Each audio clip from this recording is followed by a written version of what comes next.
मेरे बहुत प्यारे साथियों, सहपाठियों, आप सभी को नमस्कार। स्वागत है आप सभी का मेहरा क्लासेस पे। मैं प्रोफेसर गौरव सोनी आप सभी का बहुत-बहुत स्वागत, हार्दिक अभिनंदन करता हूं। जैसे कि आप सभी जानते हैं, Madhya Pradesh assistant professor exam 2025 के लिए पॉलिटिकल साइंस यानी राजनीति विज्ञान विषय की तैयारी कर रहे हैं, जिसमें मेहरा क्लासेस और मेरे द्वारा बैच लॉन्च किया है जिसका नाम है सिंगम बैच, जिसमें हम पॉलिटिकल साइंस विषय की ए टू जेड पूरी तैयारी कर रहे हैं। इसमें क्या होगा, आपको बहुत विस्तार से पढ़ाया जाएगा, आपके सारे सारे कॉन्सेप्ट क्लियर होंगे, किससे कहानियों और आदि बहुत सारी इंटरडिसिप्लिनरी अप्रोच जो होती है उससे आपको विषय को समझाया जाएगा, ताकि ना केवल एग्जाम में बल्कि इंटरव्यू तक आप विषय पे आपकी पकड़ बन सके और आप विषय को बहुत गहराई से समझ सके और इस एग्जाम में बड़ी अच्छी सफलता प्राप्त करें। यही आशा के साथ हम साथ में पढ़ाई कर रहे हैं। तो कोर्स अगर आपने ज्वाइन नहीं किया है तो जल्दी से कोर्स को ज्वाइन कर लीजिए। अभी हम पढ़ रहे हैं पाश्चात्य राजनीतिक विचारक, जिसमें आज के हम हमारे जो थिंकर है जिनको हम पढ़ेंगे उनका नाम है मैकियावेली। तो चलिए बिना किसी देरी किए हम शुरू करते हैं मैकियावेली को। मैकियावेली का पूरा नाम है निकोलो मैकियावेली। क्या है? Niccolo Machiavelli. इनका जो जन्म है लगभग 1469 में 1469 में हुआ था। कहाँ? इटली के फ्लोरेंस नगर में, है ना। इटली में इनका जन्म हुआ था, इटली के फ्लोरेंस नगर में, ठीक है। फ्लोरेंस नगर में इनका जन्म हुआ था। मैकियावेली बेसिकली जैसे कि हमारे भारत में अरस्तु है, वो हमारे भारत में जो कौटिल्य है, कौटिल्य यथार्थवाद को जिस तरीके से लेकर चलते हैं, उसी तरह मैकियावेली के दर्शन का जो मुख्य केंद्र है वो है यथार्थवाद। मतलब एक राज्य को या देश को शक्तिशाली बनाने के लिए राजा को जितने भी काम करने चाहिए ये सब करने की छूट देते हैं। कहते हैं राजा को शेर की तरह ताकतवर और लोमड़ी की तरह चालाक होना चाहिए। जैसे कौटिल्य है ना, साम दाम दंड भेद हर तरह की नीति का प्रयोग करते हैं, उसी तरीके से मैकियावेली बहुत चालाक, एक षड्यंत्रकारी, है ना, और बहुत चतुर और दूरदर्शी और एक जो यथार्थवाद को लेकर चलते हैं और राजा को शक्तिशाली और राज्य को शक्तिशाली और स्थिर बनाने के लिए जो भी चीजें जरूरी हो सब चीज देने का समर्थन करते हैं। उस समय क्या हुआ था, इटली की जो स्थिति है वो बहुत कमजोर हो गई थी, क्योंकि आसपास जैसे ब्रिटेन है और फ्रांस है और यूरोप के जो दूसरे राज्य है वो बहुत ताकतवर हो रहे थे, क्योंकि वहां राजतंत्र था और राजा का एक तरीके से बहुत दबदबा उनने राजा ने बना लिया था, इसलिए वो बहुत विकास कर रहे थे और शक्तिशाली हो गए थे, उनके पास बहुत बड़ी सेना थी। इसी समय इटली में क्या हो रहा था, इटली में जो शासक थे कहीं ना कहीं वो कमजोर हो गए और कमजोर होने से इटली बहुत कमजोर हो गया और एक समय तो ऐसा आया कि राजा का पतन हो गया और एक दूसरी सत्ता जो सरकार है वहां सत्ता में आई, तो इससे इटली और कमजोर हो जा रहा था। तो मैकियावेली की चिंता ये थी कि भैया कैसे इटली जो है उसको बहुत ताकतवर बनाया जाए। हाँ, इटली बहुत शुरू से केंद्र रहा था, जैसे हमारा भारत केंद्र रहा था संस्कृति का, वैसे इटली रोम शुरू से बहुत संस्कृति का केंद्र था। और जब मैकियावेली का जन्म हुआ था तो बहुत परिवर्तन इस समय हो रहे थे इटली में, है ना। जैसे कि क्या परिवर्तन हो रहे थे, जागरण काल का समय था, धर्म सुधार हो रहा था, राजतंत्र के प्रति लोगों में एक तरह की भावना आ रही थी खत्म करने के। लोग मध्यकाल जो उस समय चल रहा था, धर्म की बहुत प्रधानता थी, तो धर्म के विरुद्ध लोग आंदोलन कर रहे थे। बहुत परिवर्तन का समय था और इस समय मैकियावेली पैदा होते हैं। तो ये सीन था मैकियावेली का। अब थोड़ा सा मैकियावेली के जीवन के बारे में और जान लेते हैं, थोड़ा सा इनके व्यक्तित्व को समझ लेते हैं, किस समय इनका जन्म हुआ था, आखिर मैकियावेली के विचार अगर ऐसे है तो क्या कारण है कि मैकियावेली के विचार ऐसे हैं। इस बिंदु को भी हम बहुत विस्तार से समझेंगे और मैकियावेली पे पूरा कॉन्सेप्ट अपना क्लियर करते हैं। और मैकियावेली एज अ थिंकर के रूप में हम ऐसा समझते हैं कि मैकियावेली बहुत आसानी से हमें याद हो जाए और हम भूले ना बार बार और हम कंफ्यूज ना हो किसी तरीके से जब भी मैकियावेली की बात है। तो जैसा मैंने बताया, मैकियावेली का जन्म इटली में हुआ था ना, इटली के फ्लोरेंस नगर में मैकियावेली का जन्म हुआ था 1469 में, मतलब 1469 में इनका जन्म हुआ था। और जो मैकियावेली के पिता थे एक सामान्य वकील के रूप में कार्य करते थे, जो कि बड़े वकील थे, तो राज्य में राज्य के साथ आना जाना इनका काम था। कहीं ना कहीं अच्छी पकड़ आप मान सकते हो कि इनके पिताजी की थी। तो मैकियावेली मतलब उतने अच्छी कंडीशन में भी नहीं थे और उतने बुरे भी नहीं थे, एक बीच की इनकी स्थिति थी परिवार की, इसलिए आसानी से मतलब ये राजतंत्र या राज्य के कार्यों में भी भाग ले सकते थे। इस तरह की स्थिति आप मान लीजिए मैकियावेली की थी, है ना। इस समय क्या हो रहा था, मैकियावेली का जन्म हुआ 1469 में और उसी के लगभग 1494 में, लगभग 20-30 साल के जब ये हुए, तब मेडिची शासन जो यहाँ चल रहा था वो शासन समाप्त हो गया, है ना। उसी समय मैकियावेली क्या कर रहे थे, तो मैकियावेली फ्लोरेंस विश्वविद्यालय में अपनी पढ़ाई पूरी कर रहे थे ना, फ्लोरेंस विश्वविद्यालय में इन्होंने डिग्री प्राप्त की। ये फ्लोरेंस विश्वविद्यालय से इन्होंने अपनी शिक्षा पूरी की। इसके बाद में राजनयिक सेवा, है ना, मतलब कि फॉरेन सर्विस में शामिल हो गए, विदेश सेवा में शामिल हो गए, और लगभग 29 वर्ष की आयु में सचिव बन गए। जैसे हमारे जयशंकर जी आज भी सचिव है ना, विदेश मामलों के पहले जब सचिव रहे हैं अपने जीवन काल में, वैसे ही 29 वर्ष की आयु होने में पहले विदेश सेवा इन्होंने ज्वाइन की। उसके बाद में ये सचिव के स्तर तक पहुंच गए, चांसलर रहे, सचिव रहे, और विदेशी मामलों के राजनयिक रहे, प्रशासनिक और सैनिक जिम्मेदारियां भी इन्हें दी गई। मतलब एक तरीके से आप ऐसा मानिए, मैकियावेली अपने जीवन में विदेशी मामलों में बहुत सक्रिय रहे। पहले इन्होंने विदेश सेवा ज्वाइन की अपने कॉलेज से, और अच्छे उसमें प्रमोशन होते होते सचिव स्तर पर पहुंच गए। मतलब इन्हें ये मान लीजिए आप, विदेशी संबंधों का, विदेशी नीति का बहुत एक तरीके से अनुभव हो गया था। जैसे आज हमारे विदेश मंत्री एस जयशंकर जिस तरीके से, उस तरीके से अनुभव रखते थे विदेशी मामलों का, है ना। इसके बाद में और 14 वर्ष तक इस पद पर इन्होंने कार्य किया। फिर बहुत अच्छी अपने देश के आंतरिक और बाहरी मामलों पर इनकी पकड़ होगी, है ना, क्योंकि एक ही काम कर रहे हैं, विदेश मंत्रालय को देख रहे हैं, विदेशी संबंधों के एक्सपर्ट है, तो बहुत अच्छी इन मामलों पर इनकी पकड़ हो गई है। और इन्हें राजनीतिक जीवन का व्यवहारिक अनुभव हुआ। क्या हुआ, जैसे दूसरे जो चिंतन होते थे उस तरीके से शामिल नहीं होते थे सब मामलों में राज्य सरकार में, पर मैकियावेली सरकार में रहे। इन्होंने बहुत बारीकी से चीजों को देखा, और इनका जो अध्ययन था, मतलब इनने व्यवहारिक अध्ययन किया सब चीजों को, खुद देखा, खुद समझा, मतलब एक व्यवहारिक अनुभव जितना इनके पास था। ये देख रहे थे किस तरीके से सब राज्य काम करते हैं, कैसे कोई राज्य कमजोर होता है, कैसे राज्य शक्तिशाली होता है। तो लगभग 14 वर्ष तक इन्होंने व्यवहारिक अनुभव लिया सब चीजों का, और अपनी विशेष योग्यता के कारण ये बहुत बार अलग इटली के तरफ से जो यूरोप के बहुत सारे देश थे उनमें राजदूत रहे। तो जब इतने सारे देशों में रहे, वहां की व्यवस्था को, सारी चीजों को मैकियावेली ने बहुत पास से देखा और समझा, है ना। इसके बाद में क्या हुआ, 512 में हम जाते हैं तो वापस से फ्लोरेंस का पतन हो गया। मतलब यहाँ की स्थिति बहुत खराब हो गई इटली की, फ्लोरेंस की, है ना।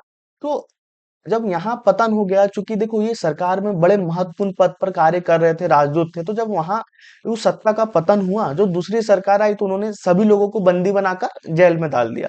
तो इस दरमियान क्या हुआ, हमारे जो मैकियावेली जी थे, लगभग ये भी 1 वर्ष तक, है ना, 1 वर्ष तक इनको बंदी बनाने का आदेश दिया गया, है ना। जैसे आपने देखा होगा कहीं कोई पुरानी सरकार कार्य में होती है, तो जैसे ही कोई नई सरकार या क्रांति होती है, तो पुरानी सरकार को जेल में डाल दिया जाता है। जैसे आप अभी बांग्लादेश में देखिए, जो शेख हसीना जी वहां की प्रधानमंत्री थी, तो जैसे ही वहां पे मतलब मुखिया थी हमारे बांग्लादेश की, तो जैसे ही वहां पर आंदोलन हुआ, अभी छात्र आंदोलन, तो आंदोलन में क्या हुआ, उनको देश छोड़ के भारत की शरण लेनी पड़ी, क्योंकि उन्हें बंदी बना के सजा दे दी जाती है ना। तो इसी तरीके का मामला होता है।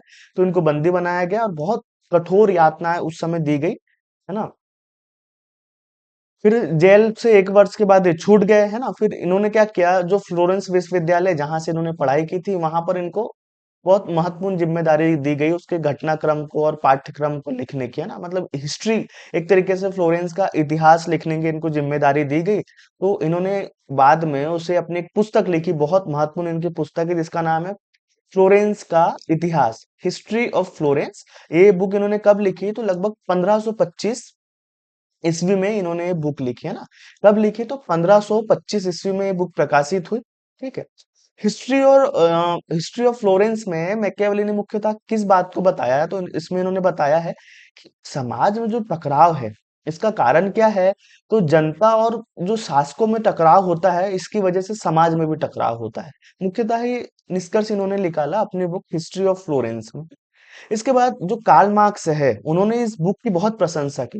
इन्होंने मैकियावेली की जो फ्लोरेंस ऑफ हिस्ट्री है, इस रचना को बहुत महान रचना बताया। और इसमें ये बताया कि जो पूंजीपति और गरीबों के बीच जो संघर्ष होता है, और इसमें इन्होंने क्या किया था, मैकियावेली ने पूंजीपति और गरीबों के बीच संघर्ष में गरीबों की तरफदारी की।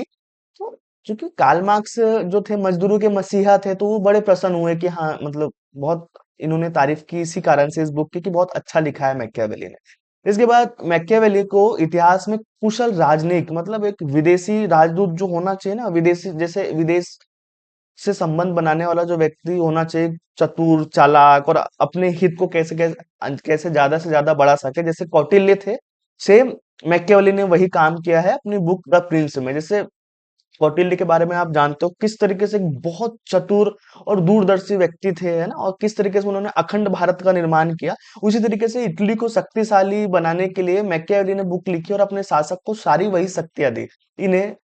चूंकि कौटिल्य की बुक अर्थशास्त्र हमारे सामने बहुत बाद में आती है, लगभग 1915 के लगभग, तो इसी वजह से कौटिल्य को मैकियावेली कहा जाता है भारत का, जबकि मैं कहता हूँ होना उल्टा चाहिए कि मैकियावेली को कौटिल्य कहा जाना चाहिए यूरोप का, है ना। तो ये वाली बात थी। उसी तरीके से ये यथार्थवाद को इन्होंने बहुत केंद्र में रखा अपने अध्ययन के। इस तरह के व्यक्ति थे हमारे मैकियावेली। तो इनको एक एक कुशल राजनयिक, एक बहुत महान विद्वान और एक नाटककार के रूप में याद किया जाता है इतिहास में मैकियावेली को। व्यक्तिगत जीवन में अगर इनको देखें तो एक वफादार पति थे ये, है ना, एक बहुत अच्छा वैवाहिक जीवन इन्होंने पूरा किया। एक पिता के रूप में, अच्छे पिता के रूप में इनको याद किया जाता है। एक बहुत अच्छे वक्ता थे और मजाकिया और भरोसेमंद किस्म के मित्र थे। इस तरह का जीवन रहा है मैकियावेली का, तो आप इनके व्यक्तित्व को समझ सकते हैं इस बिंदु के द्वारा, है ना। इसके बाद में 22 जून 1527 को, है ना, इस महान व्यक्ति का देहांत हो गया। और जो इनकी कब्र है, इनकी कब्र पे एक बहुत प्यारा सा वाक्य लिखा हुआ है जो इस प्रकार है कि कोई भी शब्द, मतलब दुनिया का कोई भी, किसी भी भाषा का भी कोई भी शब्द इस महान व्यक्ति की बराबरी नहीं कर सकता, या वो शब्द इनके बारे में कुछ कहा नहीं सकता। मतलब इतने महान व्यक्ति और राजनीति को एक नई दिशा देने का इन्होंने काम किया है। तो ये है हमारे मैकियावेली, है ना। अब देखते हैं कि मैकियावेली का जो चिंतन है, उस उनके चिंतन पे मुख्यतः किन चीजों का प्रभाव पड़ा। मतलब ऐसी कौन सी सिचुएशन रही, क्या स्थिति रही कि मैकियावेली का चिंतन इस तरीके का रहा। ना, कोई भी जब विचारक बनता है, अगर आपको किसी विचारक को अच्छे से समझना है या किसी व्यक्ति को अगर आपको जानना है ना, तो आप उस व्यक्ति की पृष्ठभूमि समझिए। मतलब कि उस व्यक्ति का जन्म किस परिस्थिति में हुआ है, कहाँ जन्म हुआ है। जैसी उसकी परिस्थिति रही होगी, जैसे परिवेश में वो बड़ा होगा, तो उसके विचार आप देखिएगा उसी से प्रभावित होते हैं ना। तो इसी तरीके से आप किसी को समझने का सबसे अच्छा तरीका है आप उनके बैकग्राउंड को समझिए कि क्यों उनके विचार ऐसे हैं, आपको पूरा पूरा समझ में आ जाएगा। तो देखिए, जो मैकियावेली के विचारों पर और चिंतन पर जो प्रभाव पड़ा है, वो पड़ा है पुनर्जागरण का। अब आप कहेंगे भैया पहला प्रभाव पड़ा है पुनर्जागरण का, पुनर्जागरण क्या है। तो देखिए, लगभग क्या हुआ था 1400 से पहले ना, यूरोप में 1500 से पहले 1400 के आसपास क्या हुआ था, धर्म का बहुत ज्यादा प्रभाव हो गया था, जिसको मध्यकाल कहते हैं ना। मध्यकाल को एक तरीके से अंधकार का काल कहा जाता है, क्योंकि इस समय क्या हुआ था, यूरोप में धर्म का इतना हस्तक्षेप बढ़ चुका था। मतलब चर्च और जो पोप थे, धार्मिक शासन हर जगह इतना ज्यादा फैल चुका था कि जिसकी कोई सीमा नहीं थी। मतलब राजा की तो कोई हैसियत ही नहीं थी, राजा को भी चर्च से परमिशन लेनी पड़ती थी। मतलब पोप इतना शक्तिशाली हो गया था कि राजा को हर चीज के लिए, हर कार्य के लिए पोप से परमिशन लेने की जरूरत थी। कोई भी इंसान बिना चर्च की आज्ञा के कुछ नहीं कर सकता था। अगर आपको मोक्ष प्राप्त करना होता था, संपत्ति दान जो देना होता था, वो चर्च को देना होता था। चर्च में इस तरीके से विलासिता के केंद्र बन गए चर्च, उनके पास अथाह संपत्ति हो गई, राज्य भी उनका कुछ कर नहीं पाता था ना, कोई नियम कानून उनके लिए नहीं थे। तो वो जो बात कह देते थे तो वही सत्य था भैया, उसके अगेंस्ट कुछ कहा नहीं जा सकता था। तो इस समय का एक अंधकार का समय चल रहा था। पर जब मैकियावेली आने लगे तो पुनर्जागरण आया। अभी तक आप देख रहे हो तो धर्म पे हर बात का फोकस दिया जा रहा था, पर पुनर्जागरण में उल्टा हो गया। मतलब रेनेसा पीरियड इसको कहते हैं। इसमें क्या हुआ कि दिशा बदल गई। अब ना मानव चिंतन को बल दिया जाने लगा, धर्म का विरोध किया जाने लगा। बहुत सारे वैज्ञानिक आविष्कार इस समय होने लगे, बहुत सारे संस्कृति होने लगी, जैसे संगीत, कला, साहित्य, पुस्तक खाने का आविष्कार हो गया। बहुत सारा साहित्य लिखा जाने लगा। बहुत सारे ऐसे वैज्ञानिक व्यक्ति हुए जिन्होंने धार्मिक मान्यता का खंडन किया और अपने वैज्ञानिक खोज को करना प्रारंभ किया। अब मनुष्य केंद्र में आने आ गया। मतलब सारी चीजें जो होने लगी वो मनुष्य के लिए होने लगी। पुनर्जागरण मतलब फिर से जाग जाना, हम फिर से जाग गए। तो अब इस तरह का समय आ गया, तो ये भी कहीं ना कहीं जागे। ऐसे माहौल में पैदा हुए जहां थिंकर जो बहुत पॉजिटिव थिंकिंग चल रही है, लोग अपने बारे में सोच रहे हैं, कला को महत्व दे रहे हैं, शिक्षा को महत्व दे रहे हैं। कहीं ना कहीं एक व्यक्ति केंद्र में आ गया, है ना। इस समय एक इसका प्रभाव इनके चिंतन पे बहुत ज्यादा पड़ा। दूसरा प्रभाव इन पे पड़ा धर्म सुधार आंदोलन। ये धर्म सुधार आंदोलन इस समय हुआ था, ये सबसे महत्वपूर्ण है। जैसे मैंने आपको बताया कि जो चर्च है इस समय वो सत्ता के केंद्र बन चुके थे, है ना? बहुत अथाह संपत्ति इनके पास थी, और जो पोप और जो पादरी हुआ हुआ करते थे, वो अय्याशी के सिवा कुछ नहीं कर रहे थे। मतलब अय्याशी के अड्डे बन चुके होते थे। अय्याशी के अड्डे बन चुके थे चर्च जो थे।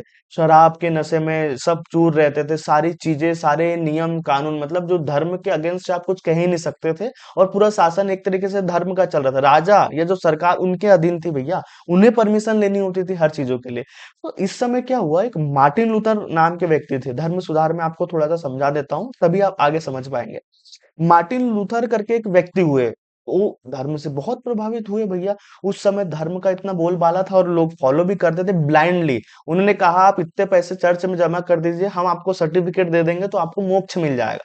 ये स्थिति थी भैया चर्च की। तो जो रोम था, है ना, वेटिकन सिटी जिसको कहा जाता है, रोम, वहां पे चर्च जो था, सबसे बड़ा रोम का चर्च आपने सुना होगा। वो बहुत प्रसिद्ध था, मतलब वो केंद्र था पूरे ईसाई समाज का। तो ये व्यक्ति बहुत प्रभावित हुए धर्म को, ये भी धर्म को बहुत मानते थे, है? और तो ये क्या हुआ, एक बार ये यात्रा करने के लिए रोम गए, उस महान चर्च में जहाँ पोप रहता था। तो इनको बड़ी आस्था थी कि वहां भगवान रहते हैं पोप में, इस तरह का विश्वास फैला हुआ था। तो ये बड़ी श्रद्धा से गए कि भैया मैं बता दूं आपको, ईसाइयों की बहुत पवित्र जगह है जो रोम की बड़ी चर्च है जहाँ पोप रहता है ना, पूरी दुनिया के जो भी ईसाई है उसको बहुत पवित्र जगह मानते हैं। उस समय भी था कि यहाँ भगवान रहते हैं, इसलिए तो लोग धर्म और पोप और चर्च को सब इतना मानते थे।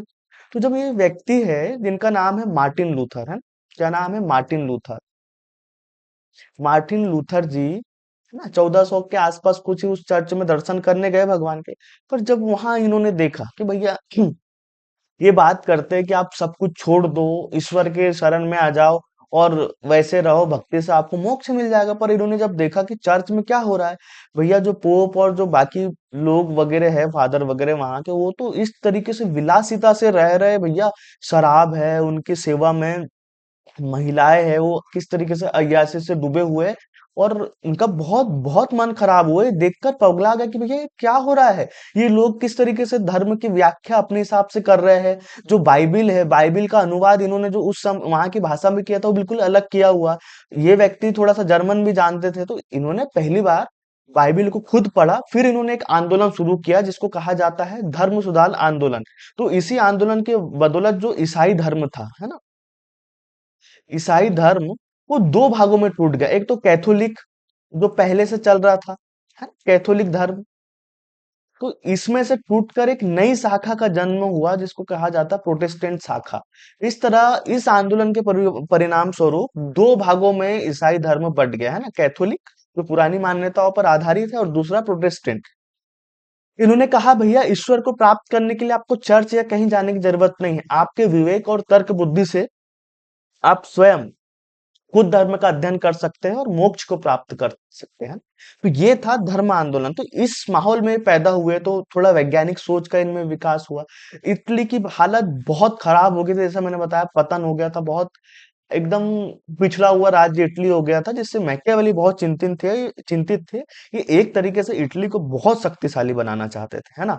अगला है अब चौथा बिंदु, धर्म सत्ता के प्रति प्रतिक्रिया, मतलब जो धार्मिक आंदोलन के खिलाफ जो सब चीजें चल रही थी, इससे भी मैकियावेली बहुत प्रभावित थे, है ना। अब हम देख लेते हैं एक विचारक के रूप में, ना, मैकियावेली को एक मौलिक विचारक के रूप में याद किया जाता है। मतलब इनके जो विचार है किसी के जैसे नहीं है, इन्होंने अपने खुद के विचार दिए अलग तरीके से। ये इनके जो विचार है वो अनुभव पर आधारित है ना। इनकी जो पद्धति थी अनुभव मूलक थी, व्यवहारवादी थे। इन्होंने अनुभव के आधार पर सारी चीजें देखी, उसी के आधार पर अपने विचार दिए, है ना। अब देखिए, जैसे हम जानते हैं इनका जन्म 1469 में हुआ था, इनकी मृत्यु होगी जो 1527 में। आधुनिक युग के आरंभिक दौर था, मतलब इनका जब जन्म हुआ था वह आधुनिक, मतलब यहाँ से मध्यकाल समाप्त होता है और आधुनिक युग शुरू होता है। पुनर्जागरण, धर्म सुधार आंदोलन शुरू हुआ है यहीं से। फिर बहुत सारी फैक्ट्रियां और जो औद्योगिक क्रांति के बीज इसी के बाद में पड़े, रेनेसां आंदोलन के बाद में यूरोप में ना। तो इतावली विचारक था, आधुनिक काल जब शुरू हो रहा था, है ना। इटली बहुत प्रसिद्ध नगर हुआ करता था, अरे वहीं फ्लोरेंस में इनका जन्म हुआ था, यहाँ धार्मिक प्रभुत्व था, रोम जो चर्च है वो इटली में ही हुआ करता था, इटली में। यहाँ मध्ययुगीन मध्यकाल एक तरीके से खत्म हो रहा था और आधुनिक काल की शुरुआत हो रही थी, जिसमें व्यक्तियों को महत्व दिया जाने लगा। अरस्तु, प्लेटो जैसे थिंकरों को पढ़ा जाने लगा, बहुत सारे नए नए थिंकर हुए जो तार्किक रूप से अपनी बात करने लगे। अब राज्य को महत्व देने जाने की तरफ इटली बढ़ रहा था, है ना। इन सब से प्रभाव का अनुभव किया जा रहा था ना। राजनीतिक समाज का अस्तित्व आत्मनिर्भर है तथा उसे कायम रखने के लिए चर्च और संरक्षण की कोई आवश्यकता नहीं होती। अब ये बात कही जाने लगी भैया कि राजनीति और राज्य का ना अपना खुद का अस्तित्व है। और एक यहाँ पे एक दो तलवारों का सिद्धांत भी आता है मध्यकाल में, जैसे एक्विनाश, है ना, एक्विनाश हुए और बहुत महत्वपूर्ण विचारक हुए, इन्होंने कहा नहीं, चर्च और राज्य अलग अलग है, जबकि मध्यकाल में एक ही हो गए। तो इसकी बात कही जाने लगी और यहाँ से चर्च और राज अलग हो गया, तो कहा जाने लगा कि भैया राज्य का अपना खुद का अस्तित्व है, राजनीति का, और उसके लिए धर्म के संरक्षण की किसी तरह की कोई जरूरत नहीं है। इधर कला और विविध विद्याओं के बहुत सारे प्रतिरूपों में अभिरुचि पैदा हुई, पुनर्जागरण काल चल रहा था, कलाओं में बहुत वैज्ञानिक आविष्कारों में रेनेसां पीरियड चालू हो गया, लोगों की रुचि होने लगी। तो इन सब प्रवृत्ति के उदय होने पर धार्मिक क्षेत्रों में, है ना, बहुदेववादी सिद्धांत आ गए। जरूरी नहीं पोप को माने, सब स्वतंत्र रूप से अपनी चीजें करने लगे, स्वतंत्रता के प्रति लोगों में एक भावना पैदा, एक आकर्षण पैदा हो गया, है ना। तत्कालिक जो उस समय के जो धार्मिक विचार थे, अब इनसे हटकर जो लोग हैं, आध्यात्मिक और धार्मिक विचारों से हटकर सांसारिक और मानवीय समस्याओं की ओर लोगों ने ध्यान दिया कि किस तरीके से मानवीय समस्याओं को खत्म किया जाए। अब वे स्वर्ग और नर्क के अदृश्य मार्गों पर भटकने को तैयार नहीं थे। अब वो पोप और धर्म के जो अंधकार होते हैं ना, स्वर्ग और नर्क मिल जाएगा, इन सब विचारों को लोगों ने छोड़ दिया और अपने कदम धरती की ओर मोड़े, मतलब अपनी समस्याओं को देखना शुरू किया, मानव को केंद्र में लाया इन्होंने, संस्कृति और सब चीजों पे ये ध्यान देने लगे, वैज्ञानिक आविष्कार करने लगे, है ना।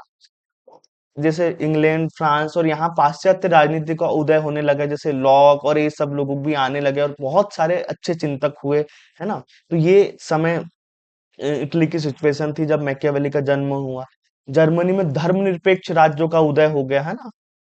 मैकियावेली अब सब देख रहा है कि फ्रांस, स्पेन, ये सब किस तरीके से बढ़ रहे हैं और हमारा जो है इटली की हालत बहुत खराब है, तो इससे हमारे भैया मैकियावेली बहुत चिंतित हुए, है ना। जैसे इंग्लैंड, फ्रांस, जर्मनी यहाँ बहुत मजबूत राजतंत्र बन चुके थे, है ना, और धर्मनिरपेक्ष थे, वो धर्म से बिल्कुल अलग थे। पर इटली तो चूंकि यहाँ चर्च था तो वही खराब हालत में था। तो इससे हमारे मैकियावेली जी बहुत चिंतित थे भैया कि नहीं, ये ऐसा नहीं चलना चाहिए, है ना। अब अब हम शुरू करते हैं, मेन चिंतन पे आते हैं मैकियावेली के। देखो, आधुनिक चिंतक के रूप में मैकियावेली कि क्या ऐसा आधुनिक चिंतन मैकियावेली ने किया है कि हम इनको पढ़ रहे हैं और इतने इनके योगदान को जान रहे हैं राजनीति में। तो देखो, इन्होंने अपने चिंतन में मुख्यतः वैज्ञानिक और यथार्थवादी स्वरूप दिया। अब इन्होंने धर्म और सारी मान्यताओं को एक तरफ किया और अपने इन चिंतन में यथार्थवाद, व्यवहारवाद, है ना, और वैज्ञानिक चिंतन को, व्यवहारवाद और वैज्ञानिक चिंतन पर इन्होंने जोर दिया, है ना। मैकियावेली ने धर्म व नैतिकता को अलग किया, इन्होंने धर्म को अलग माना और नैतिकता को अलग माना, राज्य मतलब राजनीति से, और राजनीति को अलग माना। एक संप्रभु राष्ट्र की अवधारणा दी, मतलब एक संप्रभु मतलब राज्य ऐसा होना चाहिए जो धर्म से अलग हो, संप्रभु हो। राज्य को अपने सारे निर्णय लेने की शक्ति खुद में होनी चाहिए, है ना, इसको कहा जाता है संप्रभु राज्य। मैकियावेली ने यथार्थवादी राजनीतिक दर्शन प्रस्तुत करने वाला, मैकियावेली जो थे वो राजनीतिक यथार्थवादी दर्शन प्रस्तुत करने वाले वाले तथा आधुनिक राष्ट्र की बात करने वाले पहले विचारक हैं। उस समय जो मैकियावेली हुए, इन्होंने यथार्थवाद की बात की, ये पहले विचारक थे, है ना। और आधुनिक राष्ट्र कैसा होना चाहिए उसकी तरह कहीं ना कहीं उसके तरफ अपने विचार दे। इन्होंने संप्रभुता की पहली सबसे पहले बात करने वाले हमारे जो व्यक्ति हुए वो मैकियावेली थे। इन्होंने संप्रभुता की बात की, है ना, एक व्यवस्थित संप्रभुता होनी चाहिए राज्य में, ताकि राज्य अपने खुद के निर्णय ले सके। मैकियावेली ने जो धर्म मध्यकालीन धारणाएं थी उन सब का विरोध किया, पोप जो था और जो सामंतवाद थे इनका विरोध किया। मैकियावेली को राजनीतिक चिंतक माना जाता है, पर एक राजनीति, देखो मैकियावेली को एक राजनीतिक चिंतक माना जाता है पर दार्शनिक नहीं माना जाता। मैकियावेली ने कोई बहुत ज्यादा दर्शन की बात नहीं की, है ना, ज्ञान जैसे ज्ञान मीमांसा और इस तरीके से उदाहरण से नहीं, इन्होंने सिर्फ व्यवहारिक बात की, जो इन्होंने देखा कि भैया राज्य ऐसा हो, ऐसे ऐसे काम करे, सीधी बात की ना, इसलिए इनको चिंतक माना जाता है, दार्शनिक नहीं माना जाता। तो यहाँ पे हमारे एक स्कॉलर है लास्की जी, लास्की कमेंट करते हैं मैकियावेली पे कि भैया संपूर्ण रेनेसा मतलब पुनर्जागरण जो पूरा था उसके जो गुण है आप मैकियावेली में अकेले देख सकते हो। क्या बात, बहुत प्यारी बात इन्होंने कही कि संपूर्ण रेनेसा मैकियावेली में है, ये लास्की ने कमेंट किया था। इसमें प्रोफेसर डनिंग ने कहा है कि यह फ्लोरेंस वासी मतलब मैकियावेली अपने युग का शिशु है। ये बहुत बड़ी बात प्रोफेसर डनिंग कह रहे हैं, बहुत इंपॉर्टेंट ये कमेंट है, इसको पूछा जाता है। तो प्रोफेसर डनिंग ने कहा है कि भैया मैकियावेली अपने युग का शिशु है, मतलब उस समय की जो परिस्थितियां थी ना, वो बिल्कुल आपको मैकियावेली में पूरी दिख जाएगी, वो उन्हीं का परिणाम था। अगर मैकियावेली बाद में पैदा होते ना तो उनके विचार ऐसे होते ही नहीं। यहीं पर सेबाइन, अगले स्कॉलर है, वे कहते हैं कि मैकियावेली युग परिवर्तन का शिशु है। मतलब एक ऐसा शिशु है जिसने पूरे युग को परिवर्तित होकर देखा है। ये तीन कमेंट एक जैसी है पर आप ध्यान रखिएगा। लास्की ने कहा संपूर्ण जो रेनेसा है वो मैकियावेली में है। प्रोफेसर डनिंग ने कहा कि ये जो अपने युग का शिशु है मैकियावेली, और सेबाइन ने मैकियावेली को युग परिवर्तन का शिशु कहा है। तो ये उनके कमेंट है मैकियावेली को लेकर। मैकियावेली ने नव राजनीतिक विज्ञान या आधुनिक राजनीतिक मैकियावेली को नव राजनीतिक सिद्धांत विज्ञान, नव राजनीतिक विज्ञान या आधुनिक राजनीतिक चिंतन का जनक कहा। इन्होंने नई तरीके की राजनीति का आरंभ किया, है ना, और इन्हें राजनीतिक चिंतक का जनक कहा जाता है एक तरह से। मैकियावेली को प्रथम आधुनिक राजनीतिक विचारक कहने का कारण है कि उसने धर्म राजनीति को मतलब नैतिकता और धर्म को अलग अलग किया। प्रथम आधुनिक विचारक इनको क्यों कहा जा रहा है मैकियावेली को? क्योंकि ये पहले ऐसे व्यक्ति थे जिन्होंने राजनीति और धर्म नैतिकता को अलग अलग किया। इसके पहले सब एक साथ लेकर चलते थे, तो मैकियावेली को पहला आधुनिक विचारक कहा जाता है ना। मैकियावेली ने लौकिक व आध्यात्मिक क्षेत्र को अलग अलग कर दिया। मतलब लौकिक मतलब भौतिक क्षेत्र अलग होगा और आध्यात्मिक क्षेत्र अलग होगा, अलग अलग होगा ना, ये एक साथ नहीं होंगे। चर्च राज्य अलग अलग होंगे। राजनीतिक चिंतन को मध्यकालीन रूढ़ियों और सब चीजों से अलग कर दिया, और सबसे इंपॉर्टेंट इन्होंने धर्मनिरपेक्ष राज्य की नींव रखी, है ना, धर्मनिरपेक्षता की नींव रखी कि भैया धर्म अलग होगा और राज्य अलग होगा ना, राज्य बाधित नहीं होगा धर्म से किसी भी तरीके से, है ना। तो इसलिए कहा जाता है कि मैकियावेली ने धर्मनिरपेक्ष राज्य की नींव रखी, और ये उनकी बहुत बहुत महत्वपूर्ण देन है ना। अगला देखिए, उनकी रचना जो फ्लोरेंस का इतिहास है वो कब प्रकाशित हुई थी? तो 1925 में प्रकाशित हुई, है ना। हिस्ट्री ऑफ फ्लोरेंस में इन्होंने समाज में जो टकराव है उसका कारण बताया था। जनता और शासकों के बीच में जो टकराव होता है उसी कारण से समाज में भी टकराव होता है, क्योंकि और आगे मैंने आपको बताया था कार्ल मार्क्स ने भी इनकी रचना को महत्वपूर्ण कहा है ना। इसके बाद में देखिए, मैकियावेली को मैकियावेली क्या चाहते थे कि जैसे फ्रांस है, स्पेन है, ब्रिटेन आदि यूरोपीय देश में जिस तरीके से राष्ट्र राज्य बन चुके हैं, बहुत शक्तिशाली राज्य है जिनके पास सेना है, उसी तरीके से क्यों ना हम इटली को भी इतना शक्तिशाली राज्य बनाए यूरोप में। क्योंकि भाई पड़ोस में जब इतना शक्तिशाली राज्य है तो कहीं ना कहीं इटली को भी तो खतरा है, क्या पता कल वो कब्जा करके इटली को शामिल कर ले। तो ये चाहते थे नहीं भैया, इसके लिए इटली को भी शक्तिशाली, मतलब इटली को भी शक्तिशाली बनाया जाए, है ना। पर ये चाहते थे धर्म और जो पोप की सत्ता है वो बहुत रोड़ा बन रही थी। ये चाहते तो कि इटली शक्तिशाली बने, पर वहीं रोम में बैठा हुआ है पोप और चर्च, तो ये बहुत रोड़ा डाल रहे थे इटली को शक्तिशाली बनाने में, है ना। तो और मैकियावेली ने क्या माना कि इटली की जो इतनी खराब स्थिति हुई है, इसका कहीं ना कहीं जो कारण है वो पोप की सत्ता है, और वही रोड़ा पैदा कर रहा है इटली को आगे बढ़ने में। अब ये एक इटली को राष्ट्र राज्य की तरह बनाने का सपना देख रहा था मैकियावेली, और इसी दरमियान वो लिखता है, हमारा देश मत प्राय हमारा देश मत प्रायः अवस्था में पड़ा है। मतलब हमारा देश मरने की स्थिति में आके पड़ा हुआ है। तो अ, हमारा देश जब इस स्थिति में पड़ा है तो वो ऐसे उद्धारकर्ता की राह देख रहा है जो उसकी चोट को आराम पहुंचाए। मतलब इटली की ऐसी स्थिति है अभी, मरने जैसी हो गई, और ऐसे उद्धारकर्ता को वो देख रहा है कि उसकी जो चोट है उसकी हालत पे कोई मरहम लगा दे ताकि इटली फिर से पुनर्जीवित हो जाए, है ना। और जो इटली को आराम पहुंचाए, लंबार्डी में विनाश लीला का पटाक्षेप करे, जो यहाँ विनाश हो रहा है इसको खत्म करे, है ना। जो नेफसन और तस्कानी को अत्याचार से मुक्त करे, इस देश के घाव पर पट्टी बांधे जिससे मवाद देश रहा है। मतलब भैया देखो किस तरीके से दुखित ले मैकियावेली इटली को लेकर कि भैया यहाँ इतनी खराब है, मरने जैसा हो गया है, बहुत घाव इसमें हो चुके हैं, बहुत जगह से टूट चुका है, तो ऐसा राजा आ जाए जो इसमें सुधार करे, इसको एक नया जीवन दे सके, है ना। तो खुद ये बात मैकियावेली ने लिखी है। राष्ट्रवाद तथा राष्ट्र राज्य के रूप में इटली का निर्माण करने का मुख्य स्वप्न था मैकियावेली। किस तरीके से एक राष्ट्र राज्य बनाए, है ना, और एक राज्य के रूप में, एक शक्तिशाली राज्य के रूप में हम इटली का निर्माण करें, कहीं ना कहीं यही बस मैकियावेली चाहते थे। इसी सपने के कारण हीगल जो हमारे व्यक्ति हुए जर्मनी में, इन्होंने कमेंट किया है कि मैकियावेली महान व वास्तविक प्रतिभाशाली व्यक्ति था जिसका उद्देश्य राष्ट्र राज्य स्थापना सर्वोच्च महान था। बहुत बड़ी बात कही हीगल ने कि मैकियावेली ऐसा वास्तविक प्रतिभाशाली व्यक्ति था जिसका उद्देश्य राष्ट्र राज्य का निर्माण करना था, जो बहुत महान उद्देश्य है ना। मैन ऑफ जेन्यून कहा है, मैन ऑफ जीनियस कहा है इनको हीगल ने। ये पूछा जाता है कि मैकियावेली को मैन ऑफ जीनियस किसने कहा है, तो मैकियावेली को मैन ऑफ जीनियस किसने कहा है, तो हमारे हीगल भाई साहब ने इनको कहा है ना।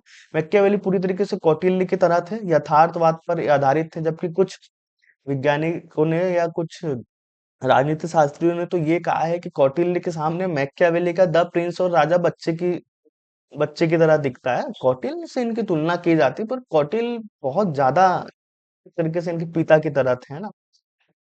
इन्होंने जो मुख्य विचार दिए शासन कला पर दिए, है ना। आदर्श की बात नहीं करते इन्होंने, उत्पत्ति फालतू बात नहीं किसी भी तरीके से कि राज्य कैसे बना होगा, ये सब ये बात नहीं करते। ये बोलते भैया देखो शासन कैसे करना है और कैसे इटली को ताकतवर बनाना है, बात खत्म। फालतू बात मत करो, इतनी बात करो कि इटली को ताकतवर बनाना है, यहाँ से उठा के जो दूसरे राज्य बन गए यूरोप, ब्रिटेन, स्पेन, फ्रांस, उनके जैसे शक्तिशाली बनाना है, ताकि कोई इटली पर आकर आक्रमण ना कर दे या इस पर कब्जा ना कर दे, है ना।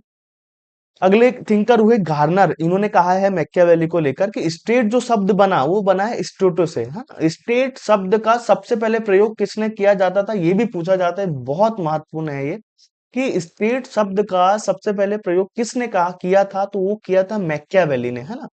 मैकियावेली ने स्टेट शब्द का पहले प्रयोग किया था, इन्होंने नाम दिया था स्टेटो, इससे बना है। तो उसका प्रथम प्रयोग किया था हमारे मैकियावेली जी ने।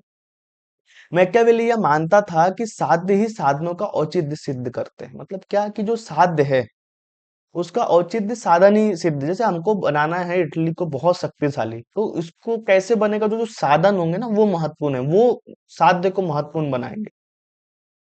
राजा को राज्य की सुरक्षा की चिंता करनी चाहिए, यानी साध्य पर ध्यान है, राजा को साध्य पर ध्यान देना चाहिए। ये सकारात्मक कानून की बात करते हैं कि सकारात्मक कानून मतलब जो राज्य के द्वारा बनाया जाए, ना कि किसी धर्म या इन सब चीजों के द्वारा बने हुए हों। सकारात्मक कानून की स्थापना करना चाहते थे मैकियावेली, और उन्होंने वही स्थापना की, है ना। मैकियावेली ने दैवी कानूनों के साथ साथ राज्य की दैवी उत्पत्ति और दैविक अधिकार का जो सिद्धांत होता था उसका भी खंडन। इन्होंने माना ही नहीं किसी सिद्धांत को कि राज्य को भगवान ने बनाया है, या कुछ कुछ नहीं माना है इन्होंने, इस पर कोई बात ही नहीं करते। ब्रिटेन के महान उपन्यासकार हुए विलियम शेक्सपियर, है ना। जैसे जैसे आप जानते हैं शेक्सपियर, आपने सुना होगा, बहुत बहुत बड़े रचनाकार थे ये, है ना। बहुत बड़े, आप इनको कवि लेखक कह सकते हैं। इन्होंने हत्यारा मैकियावेली कर कहा, मैकियावेली को हत्यारा कहा, क्योंकि इन्होंने राज्य को बहुत शक्तियां दी, और उस समय ब्रिटेन आदि देश बड़े हो चुके थे। और जब कोई देश ऐसा बढ़ने की कोशिश करता है तो उसकी आलोचना की जाती है, जैसे कि आप देखिए चाइना हो, अमेरिका हो, और ये बाकी जो यूनाइटेड नेशन के जो 5 मजबूत देश है वो ऑलरेडी विकसित हो चुके हैं। जब भारत कोई चीज करता है तो ये लोग किस तरीके से इनका खून खौल जाता है, वही वाली बात है। तो इन्होंने, शेक्सपियर ने मैकियावेली को हत्यारा मैकियावेली कहा। और जो एलिजाबेथ वहां की महारानी थी, उनका समय था, बहुत सारी रंगमंच जो उस समय चलते थे नाटक, उनमें इनको बहुत चालबाज की तरह दिखाया जाता था, कौटिल्य की तरह, है ना। बदमाशों से सीना जब्ती करने वाला बताया जाता था, अत्याचारियों का निर्देशक बताया जाता था ना। खड़ूस मैकियावेली कहा है इनको, है ना। फुसट या खड़ूस मैकियावेली कहा है इनको, किसने, तो शेक्सपियर जी ने इनको खड़ूस या खुड़ूस खुटूस मैकियावेली कहा है, ठीक है। अब रेनेसा, जैसा मैं आपको बता चुका हूँ, तो लास्की ने कहा है कि संपूर्ण रेनेसा किसमें है भैया, मैकियावेली में। और एक बात फिर से आप ध्यान रखिएगा कि जो स्टेट है ना, इसका पहला प्रयोग मैकियावेली ने किया था। पहला प्रयोग मैकियावेली ने किया था। इसको क्या नाम दिया था, स्टेटो, स्टेटो नाम दिया था। संपूर्ण रेनेसा मैकियावेली में ही है, लास्की ने कहा है। 15वीं सदी में इटली में जो सांस्कृतिक, आर्थिक, सामाजिक, राजनीतिक परिवर्तन हुए उन्हें रेनेसा कहा। मैं बता चुका हूँ आपको रेनेसा क्या है, मतलब कि जो इटली है इसमें जो सांस्कृतिक, आर्थिक, सामाजिक, धार्मिक, राजनीतिक, मतलब पूरे तरीके से चौतरफाई चीजें बदल गई, एक नया युग एक तरीके से शुरू हुआ। इसी को क्या कहा जाता है, रेनेसा। ये 16वीं शताब्दी में 1500 के आसपास पूरे यूरोप में फैल चुका था। रेनेसा आधुनिक युग का आगमन था, जिसमें मध्ययुगीन अंधकार जो मध्यम काल में प्रचलित चीजें थी, जैसे धार्मिक रूढ़ियों, अतार्किकता, भाग्यवाद की बजाय मानवतावाद, विज्ञान और तर्क को अपनाया गया। मतलब रेनेसा एक तरीके से नए युग का आगमन था। इसमें युगीन जो अंधकार की जो चीजें थी उनका खंडन किया, उसके जगह मानवतावाद, विज्ञान, तर्क को अपनाया गया। इसी रेनेसा ने औद्योगिकरण, पूंजीवाद, शहरीकरण, धर्मनिरपेक्षता, तो आज हम जो भी चीज देख रहे हैं, जो यूरोप में औद्योगिकरण हुआ, पूंजीवाद आया, शहरीकरण हुआ, धर्मनिरपेक्षता की बात की गई, वो सब रेनेसा का परिणाम थे ना। लियोनार्डो दा विंची, इनका नाम सुना होगा। इन्होंने मोनालिसा की जो प्रसिद्ध पेंटिंग आपने देखा होगा ना, कि हंस रही है, क्या बहुत एक आश्चर्य है दुनिया का, ये इन व्यक्ति की देन थी। माइकल एंजिलो, ये बहुत बड़े मूर्तिकार थे, माइकल एंजिलो, है ना। इनका एक बहुत प्रसिद्ध कथन है कि भैया छोटी छोटी बातों से संपूर्णता आती है। छोटी छोटी बातों से संपूर्णता आती है, पर संपूर्णता कोई छोटी बात नहीं है क्या। ये बहुत महान व्यक्ति थे, जैसे बहुत बड़े चित्रकार थे, मूर्तिकार थे। मैकियावेली जैसे राजनीतिक चिंतकों, जैसे कोलंबस, वास्को डिगामा जैसे यात्री, कोपरनिकस, केपलर, गैलीलियो, ये सब वैज्ञानिक इस समय हुए। इन्होंने जैसे लियोनार्डो दा विंची आर्ट के रूप में, है ना, माइकल एंजिलो मूर्ति बनाई, बहुत महान चित्रकार, मतलब आप जज ही नहीं कर सकते, है ना। ये कह रहे, इतनी बड़ी बात कह रहे। मैकियावेली हुए, इन्होंने राजनीतिक चिंतन दिया, है ना। वास्को डिगामा जब दुनिया की यात्रा की, कोपरनिकस हुए, केपलर हुए, गैलीलियो हुए, इसी वजह से भैया पुनर्जागरण आया। मतलब किसी एक का योगदान आप नहीं कह सकते, ये महानुभाव लोग वहां मौजूद थे। मैकियावेली की अध्ययन पद्धति देख लेते हैं, तो मैकियावेली ने ऐतिहासिक व अनुभवमूलक अध्ययन पद्धति का प्रयोग किया है, और निरीक्षणात्मक या अवलोकनात्मक भी आप कह सकते हैं। एक तरीके से मैंने आपको बताया, इन्होंने अपने अनुभव से सारी चीजों को देखा, सीखा, इतिहास को थोड़ा सा जाना, तो अनुभवमूलक अध्ययन पद्धति का इन्होंने प्रयोग किया। आप इसको निरीक्षण वाली परीक्षण पद्धति भी कह सकते हैं ना, या अवलोकनात्मक पद्धति पे आप मैकियावेली की पद्धति को कह सकते हैं। बेसिकली इन्होंने चीजों का अवलोकन करने की कोशिश की है, चीजों को समझने की कोशिश की है ना।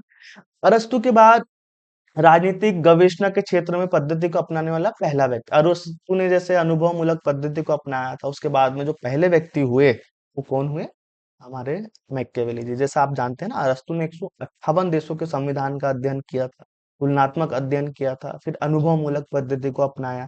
उसी तरीके से हमारे मैकियावेली उनके बाद पहले ऐसे व्यक्ति हुए जिन्होंने इस पद्धति को अपनाया। प्रोफेसर डनिंग कहते हैं, उनके अनुसार मैकियावेली की राय में राजनीतिक विज्ञान की सही विधि ऐतिहासिक पद्धति थी। डनिंग जो थिंकर स्कॉलर है, इनका मानना था कि मैकियावेली ने जो सबसे ज्यादा जोर दिया, वो कहीं ना कहीं ऐतिहासिक पद्धति को दिया। इन्होंने सबको पढ़ा, समझा, उसके बाद में अपनी पद्धति आगे। डनिंग जी कहते हैं कि मैकियावेली की पद्धति ऐतिहासिक वास्तविक ना होकर आभासी है। इन्होंने आभासी माना, एक तरीके से ऐतिहासिक नहीं है, पर वास्तविक ना होकर आभास किया इन्होंने चीजों का, आभासी है। शेबाइन ने मैकियावेली की पद्धति को ऐतिहासिक कहना भ्रमपूर्ण बताया, जबकि शेबाइन ने इनकी पद्धति को ऐतिहासिक नहीं माना। जबकि हम खुद जानते हैं कि इन्होंने अनुभव मूलक पद्धति को अपनाया, चीजें अनुभव से लिखी। पर डनिंग कह रहे हैं कि ऐतिहासिक पद्धति थी, फिर कहते हैं कि उसका एक वास्तविक आभासी रूप था। पर शेबाइन इसका खंडन करते हैं कि ऐसा कुछ नहीं हुआ। शेबाइन ने बताया कि पूर्णतः परिवेक्षणात्मक थी, मतलब अनुभव मूलक थी, परीक्षणात्मक पद्धति थी इनकी, ऐसा मानते हैं हमारे शेबाइन जी। अगले इनकी कुछ किताबें देख लेते हैं जो बहुत महत्वपूर्ण है। तो जैसे द प्रिंस, ये याद रखेंगे आप, इन्होंने जो पुस्तक लिखी पहली, उसका नाम है द प्रिंस, है ना, द मॉडर्न प्रिंस। इसी तरीके से एक बुक है ग्रामसी की, देखो द मॉडर्न प्रिंस किसने लिखी, ग्रामसी ने लिखी, और द प्रिंस किसने लिखी, हमारे मैकियावेली जी ने, ठीक है। डिस्कोर्स ऑन लिवी, इसको लिविस कहा जाता है शॉर्ट में, ये 1531 में लिखी। द प्रिंस 1532 में लिखी, ये क्रम भी कई बार किसी एग्जाम में पूछा जाता है। इसके बाद में द आर्ट ऑफ वॉर, ये उन्होंने 1521 में लिखे थे। हिस्ट्री ऑफ फ्लोरेंस, ये 1525 में हमारे सामने आई, है ना। हिस्ट्री ऑफ फ्लोरेंस ये 1525 में हमारे सामने है, इस तरीके से।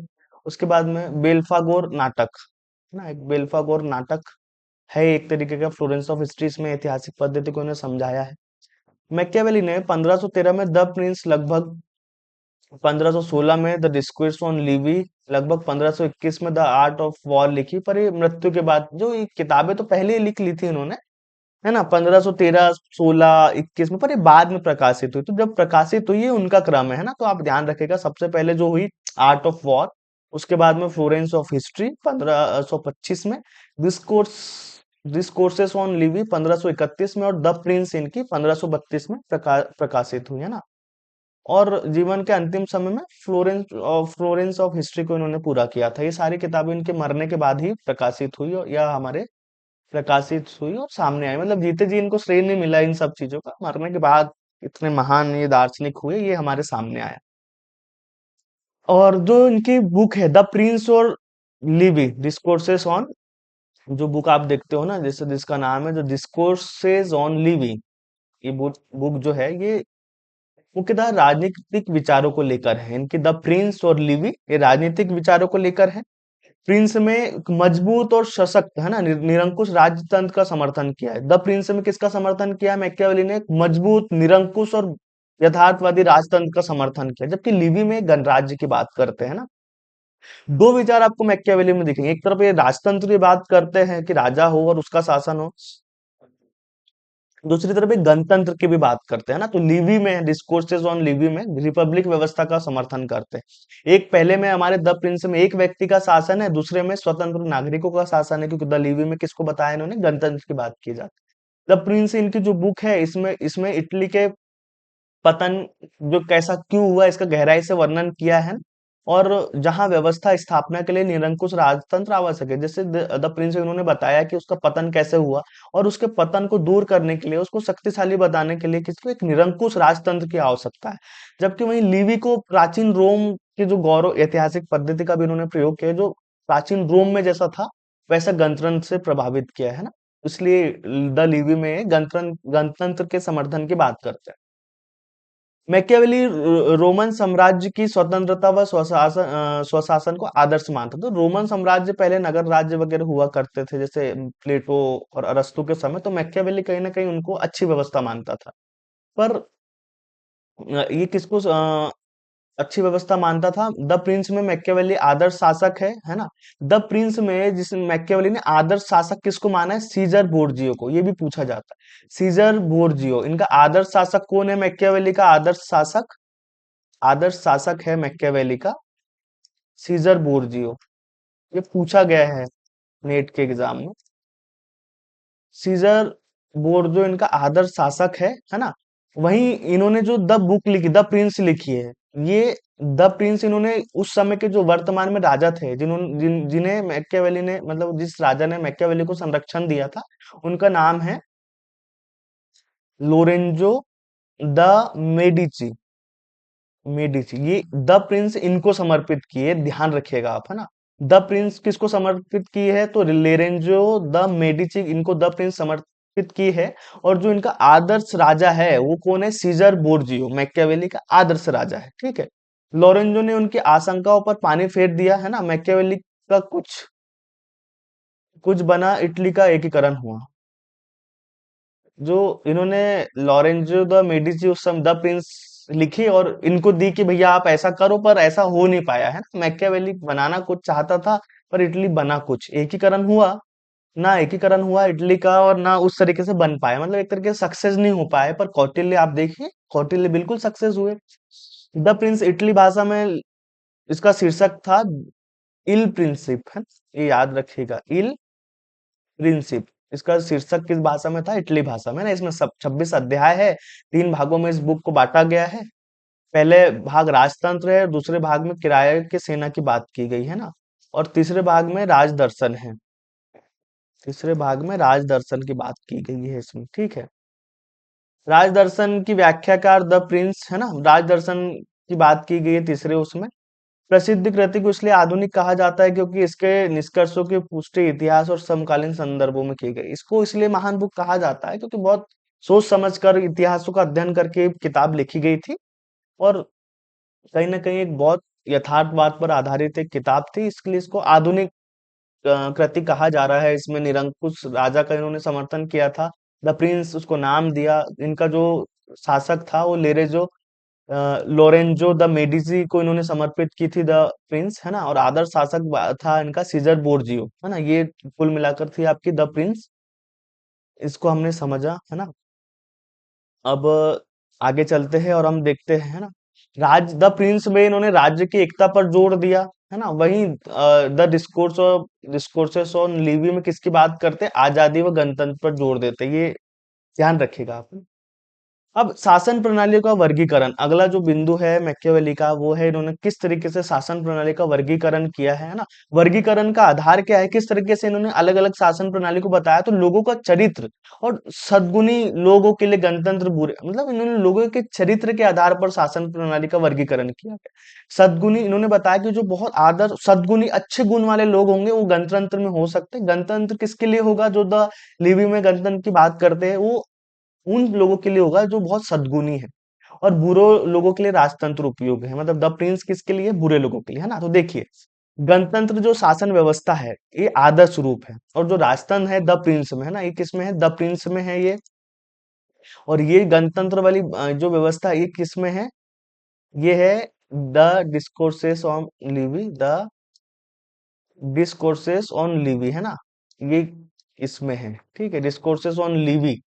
इसमें क्या है? शॉर्टकट में लिख देता हूं मैं, लिवी,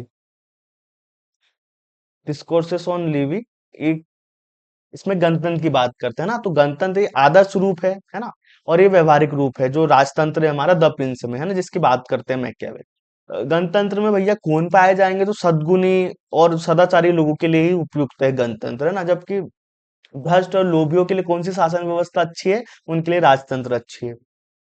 गणतंत्र रोमन साम्राज्य के लिए है, वहीं इटली के लिए कौन सा उपयुक्त है? राजतंत्र, है ना?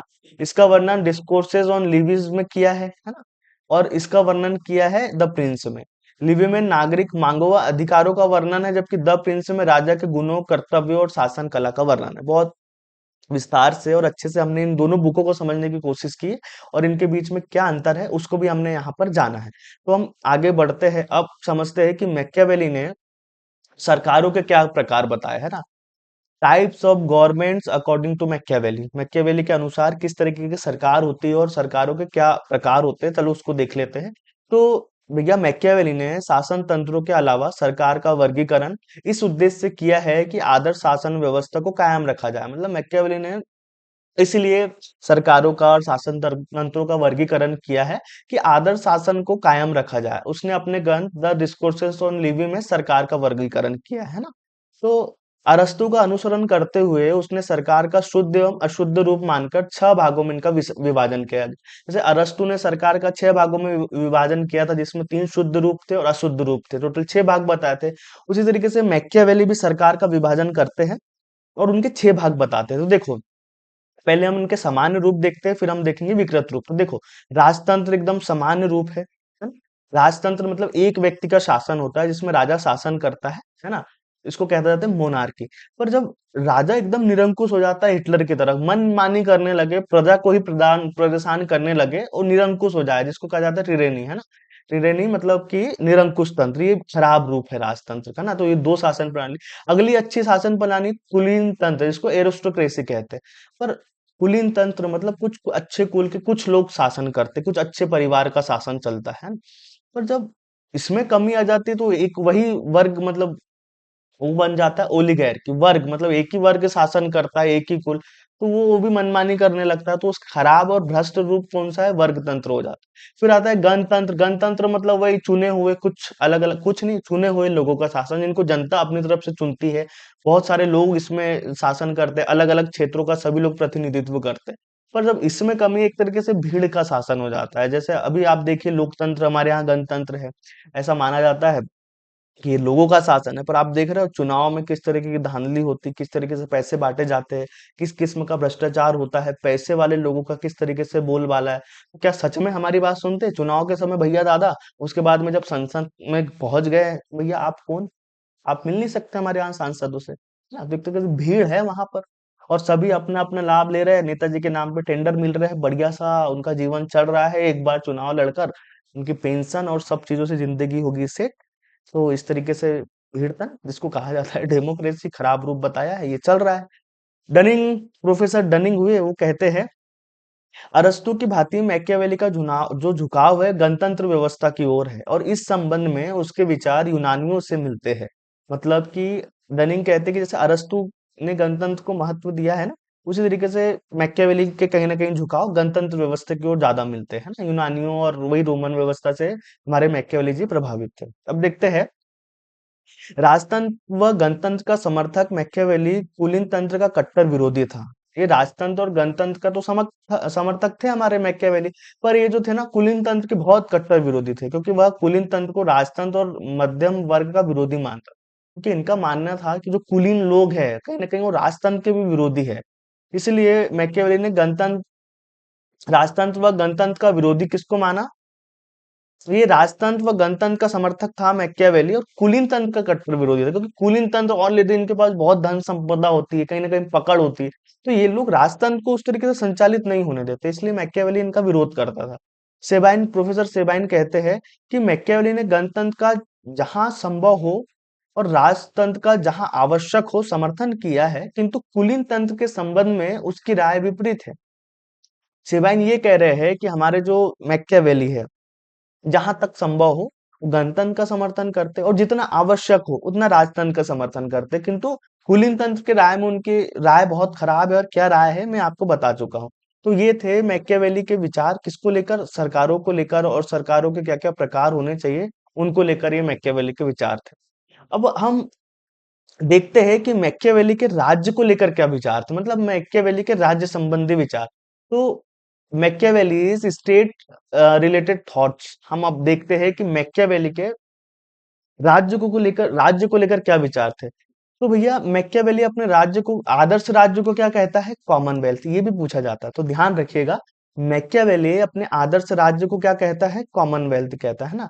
इसी तरीके से हमारे जो अगले विचार है कि हॉब्स, हॉब्स भी अपने राज्य को कॉमनवेल्थ कहते हैं। तो मैकियावेली अपने आदर्श राज्य को क्या कहता है? तो भैया मैकियावेली अपने आदर्श राज्य को कहता है कॉमनवेल्थ, है ना।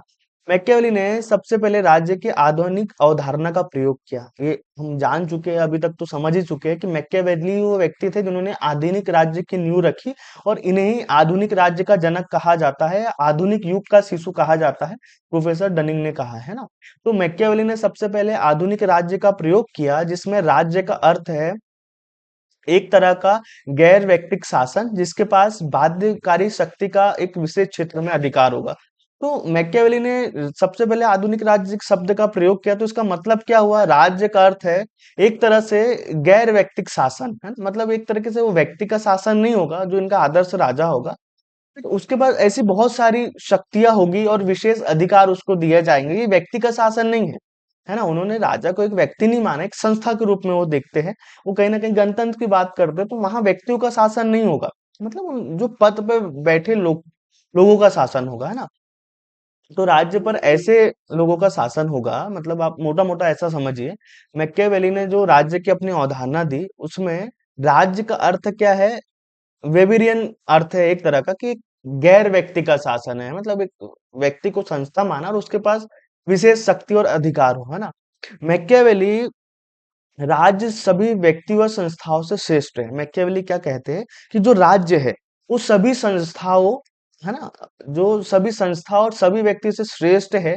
मैकियावेली ने राज्य को साधन व साध्य दोनों रूप में स्वीकार किया। मैकियावेली ने राज्य को व्यक्ति और संस्थाओं से श्रेष्ठ माना। कहीं कहीं राज्य को साधन और साध्य दोनों मानते कि राज्य जो है साधन है, मतलब हमको सुविधाएं प्रदान करने का, जबकि एक साध्य भी है कि हमसे सुविधाएं लेने का, और ताकि राज्य अच्छा मजबूत और स्थायी होगा तो हमारा जीवन यापन बहुत अच्छी तरीके से हो जाएगा ना। तो साधन और साध्य दोनों मानते हैं, ये भी बहुत महत्वपूर्ण है कि मैकियावेली राज्य को साधन व साध्य दोनों रूप में स्वीकार करते हैं ना। और जो राज्य है व्यक्ति और सभी तरह की संस्थाओं से श्रेष्ठ है, मतलब एक तरीके से राज्य क्या है? सुप्रीम है। मैकियावेली राज्य को कृत्रिम संस्थान मानता है। अब देखिए, आप इसको समझिए। अभी तक आप देख रहे हैं कि जितने भी पुराने थिंकर थे राज्य की उत्पत्ति को बताते थे या तो देवी उत्पत्ति या सामाजिक समझौता। तो पर राज्य, मैकियावेली क्या भैया राज्य बना है, देखो हमने बनाया राज्य, कोई बना वो नहीं है, वो बोलते कि राज्य को हमने बनाया है ना। क्यों बनाया है? ताकि हम अपनी असुविधाओं को दूर कर सके, हमको सुविधा मिल सके, सुरक्षा मिल सके, इसलिए हमने राज्य को बनाया है। ऐसी बातें कौन करते हैं? ऐसा कहते हैं हमारे मैकियावेली जी, है ना। आगे कहते हैं मैकियावेली राज्य के उद्भव का कारण मनुष्य का स्वार्थ मानते हैं। मैकियावेली का ये मानना है भैया कि राज्य क्यों उत्पन्न हुआ? तो मनुष्य का स्वार्थ था, मनुष्य का स्वार्थ। इसी कारण राज्य की मुख्य विशेषता उसका निरंतर विस्तार। मनुष्य का स्वार्थ मतलब हमको जरूरत थी सुरक्षा की, हमको सुरक्षा मिल सके, हम शांति से और हर तरीके से अपना जीवन यापन कर सके, इसलिए हमने राज्य बनाया, कृत्रिम रूप से बनाया हमारी सुविधा के लिए, है ना। कि पुलिस हो, प्रशासन हो, है ना, सारी चीजों का करों का बट कर ले और उसको लोगों के जीवन पर राज्य खर्च कर जाए, इसलिए हमने राज्य को बनाया है ना। तो इसलिए ना राज्य के उत्पन्न होने का कारण क्या बताया? मनुष्य का स्वार्थ, ताकि मनुष्य की स्वार्थ के कारण सुविधाएं है वो पूरी हो सके, इसलिए हमने राज्य बनाया है ना। ये मानना है किनका? हमारे मैकियावेली जी का।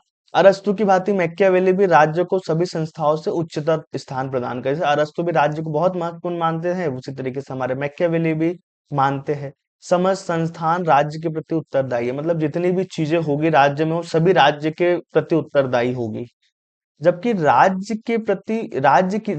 किसी के प्रति उत्तरदायी नहीं है, सारी चीजें राज्य के प्रति उत्तरदायी है ना। मनुष्य का सर्वोच्च कल्याण राज्य के अतिरिक्त और कोई नहीं कर सकता। मैकियावेली मानते थे कि अगर मनुष्य का सर्वोच्च कल्याण करना है भैया, तो ये राज्य के अलावा कोई नहीं कर सकता, है ना।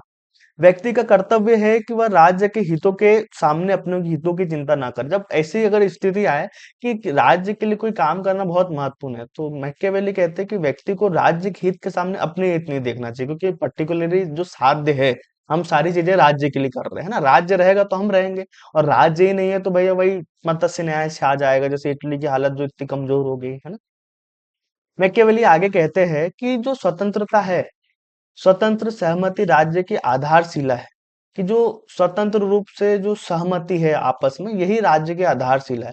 छल कपट तथा हिंसा कुछ असाधारण उपचार है। कि राज्य बेसिकली बना तो सहमति से ही है, पर जरूरत पड़ने पर राज्य छल कपट और हिंसा का सहारा भी ले सकता है। ये कहना है मैकियावेली का। मैकियावेली आगे कहते हैं मनुष्य एक राजनीतिक प्राणी, मतलब जैसा अरस्तु कहते हैं ना कि मनुष्य एक राजनीतिक सामी है ना। कि जून पॉलिटिकान शब्द का अरस्तु प्रयोग करते हैं कि जो मनुष्य वो राजनीतिक प्राणी है ना। तो उसी तरीके से ये भी कहते हैं कि मनुष्य एक राजनीतिक जीव है, और गैर राजनीतिक उद्देश्यों और मूल्यों की घोषणा करना भी धोखा और धूर्त। जब मनुष्य ही राजनीतिक प्राणी है, तो हम गैर राजनीतिक चीजों की घोषणा करके उसको क्यों फालतू का मूर्ख बनाए और ये सब चीजें करें, है ना। ये मुख्यतः बात कहते हैं हमारे मैकियावेली जी। अगले आगे देखते हैं हम कि सार्वभौमिक अहमवाद की संकल्पना क्या है मैकियावेली की। कॉन्सेप्ट ऑफ यूनिवर्सल इगोइज्म, है ना। अब हम समझते हैं मैकियावेली की जो सार्वभौमिक अहमवाद की संकल्पना है, मतलब सार्वजनिक अहमवाद की क्या संकल्पना है, इसको थोड़ा सा समझते हैं और जानते हैं इसके बारे में। उससे पहले पहले हम समझ लेते हैं कि मानव का स्वभाव को लेकर हमारे मैकियावेली जी क्या कहते हैं। तो देखिए, सार्वभौमिक अहमवाद की संकल्पना, इस सार्वभौमिक अहमवाद क्या है जिसके संकल्पना की हम बात कर रहे हैं। देखिए, सार्वभौमिक अहमवाद, है ना। तो इसमें आप समझेंगे कि मैकियावेली के क्या विचार है, मानव को लेकर मैकियावेली किस तरीके के विचार देते हैं और क्या बात कहते हैं। तो देख, मैकियावेली के समस्त विचारों का आधार ही जो है ना, मतलब उन्होंने जो भी विचार दिए तो उसका आधार बनाया मानव स्वभाव को। ये कहते हैं कि मानव स्वभाव मूलतः स्वार्थी है। मानव बहुत स्वार्थी, इसलिए स्वार्थी लोगों ने राज्य को बनाया है। राज्य बनाने के पीछे व्यक्ति का स्वार्थ है। मानव स्वभाव कैसा है? स्वार्थी है, मानव लालची है और मानव डरपोक है। मानव में किसी तरह कोई साधुता नहीं होती, फालतू बात होती है। व्यक्ति हमेशा अपने हित के लिए काम करता है ना। सभी मनुष्य के चरित्र खराब होते हैं और सभी लोग अनिवार्य रूप से स्वार्थी होते हैं। बहुत ध्यान से सुनिएगा क्या कह रहे हैं कि मानव स्वार्थ बहुत स्वार्थी होता है, मानव बहुत लालची होता है, बहुत डरपोक होता है। इसमें कोई साधुता जैसी कोई बात नहीं होती है, सब खराब चरित्र वाले होते हैं और अनिवार्य रूप से होते हैं, और यहाँ तक नहीं। मानव आचरण की दो प्रेरक शक्तियां हैं, तो पहली है स्वार्थ और दूसरा है अहमवाद। मानव केवल स्वार्थ से प्रेरणा लेता है कि कहाँ भैया उसका हित होने वाला है, और कहाँ उसका जो ईगो है वो शांत होने वाला है ना। और इसके अलावा भय व संपत्ति से भी मानव प्रेरित होता है। तो ये मानव स्वभाव को लेकर ये बात कह रहे हैं ना। मानव स्वभाव को लेकर मैं केवल ये बात कह रहे हैं। वो कहते हैं कि मानव मानवता, जो मानव बना है ना, मानव कैसे बना है? तो मानव मानव मानवता और पशुता के अंश से मिलकर बना है। मतलब मानव पशु और मानव दोनों से मिलकर बना हुआ है।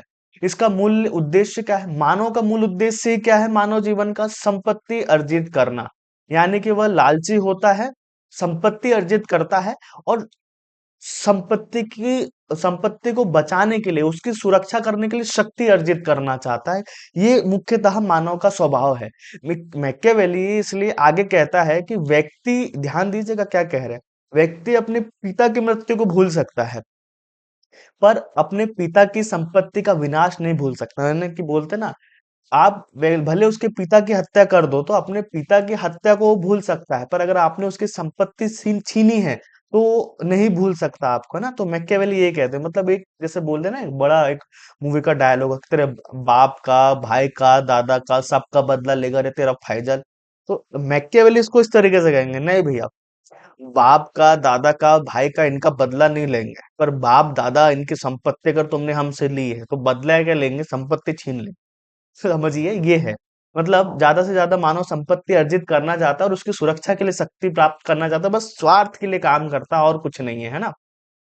वह द प्रिंस में राय देता है कि राजा को कभी, मतलब तो इसलिए मैकियावेली राय देते हैं अपनी बुक द प्रिंस में कि राजा को या तो पहला एक चीज, नागरिकों की संपत्ति मत लो, और दूसरा नागरिकों की स्त्री को हाथ मत लगाओ। दो चीजें सबसे महत्वपूर्ण होती है, एक तो स्त्री और दूसरा है नागरिक। जैसे आप देखते हो ना भैया, स्त्री को लेकर यहाँ हमारे देश में महाभारत हो गई, और सबसे ज्यादा जो इज्जत और जो सबसे ज्यादा विवाद दुनिया में हो रहा है, कहीं ना कहीं स्त्री के कारण हो रहा है। आप एक देखते हैं, इसलिए बोल रहे हैं कि स्त्री कोई हाथ मत लगाओ। दूसरा संपत्ति, और दूसरे विवाद सबसे ज्यादा होते हैं वो संपत्ति को लेकर। आप आए दिन पेपर में देखते हैं, भैया इसकी हत्या होगी, इसने ये कर लिया, क्यों कर लिया। कोर्ट में जो मामले जा रहे हैं, घर परिवार के जो विवाद जा रहे हैं कि ये इसको हिस्सा नहीं दे रहा, बड़े भाई ने ज्यादा हिस्सा ले लिया, छोटे भाई ने कम हिस्सा ले लिया, तो संपत्ति के विवाद और नारियों को लेकर सबसे ज्यादा विवाद होते हैं, जैसा आप देख रहे हैं।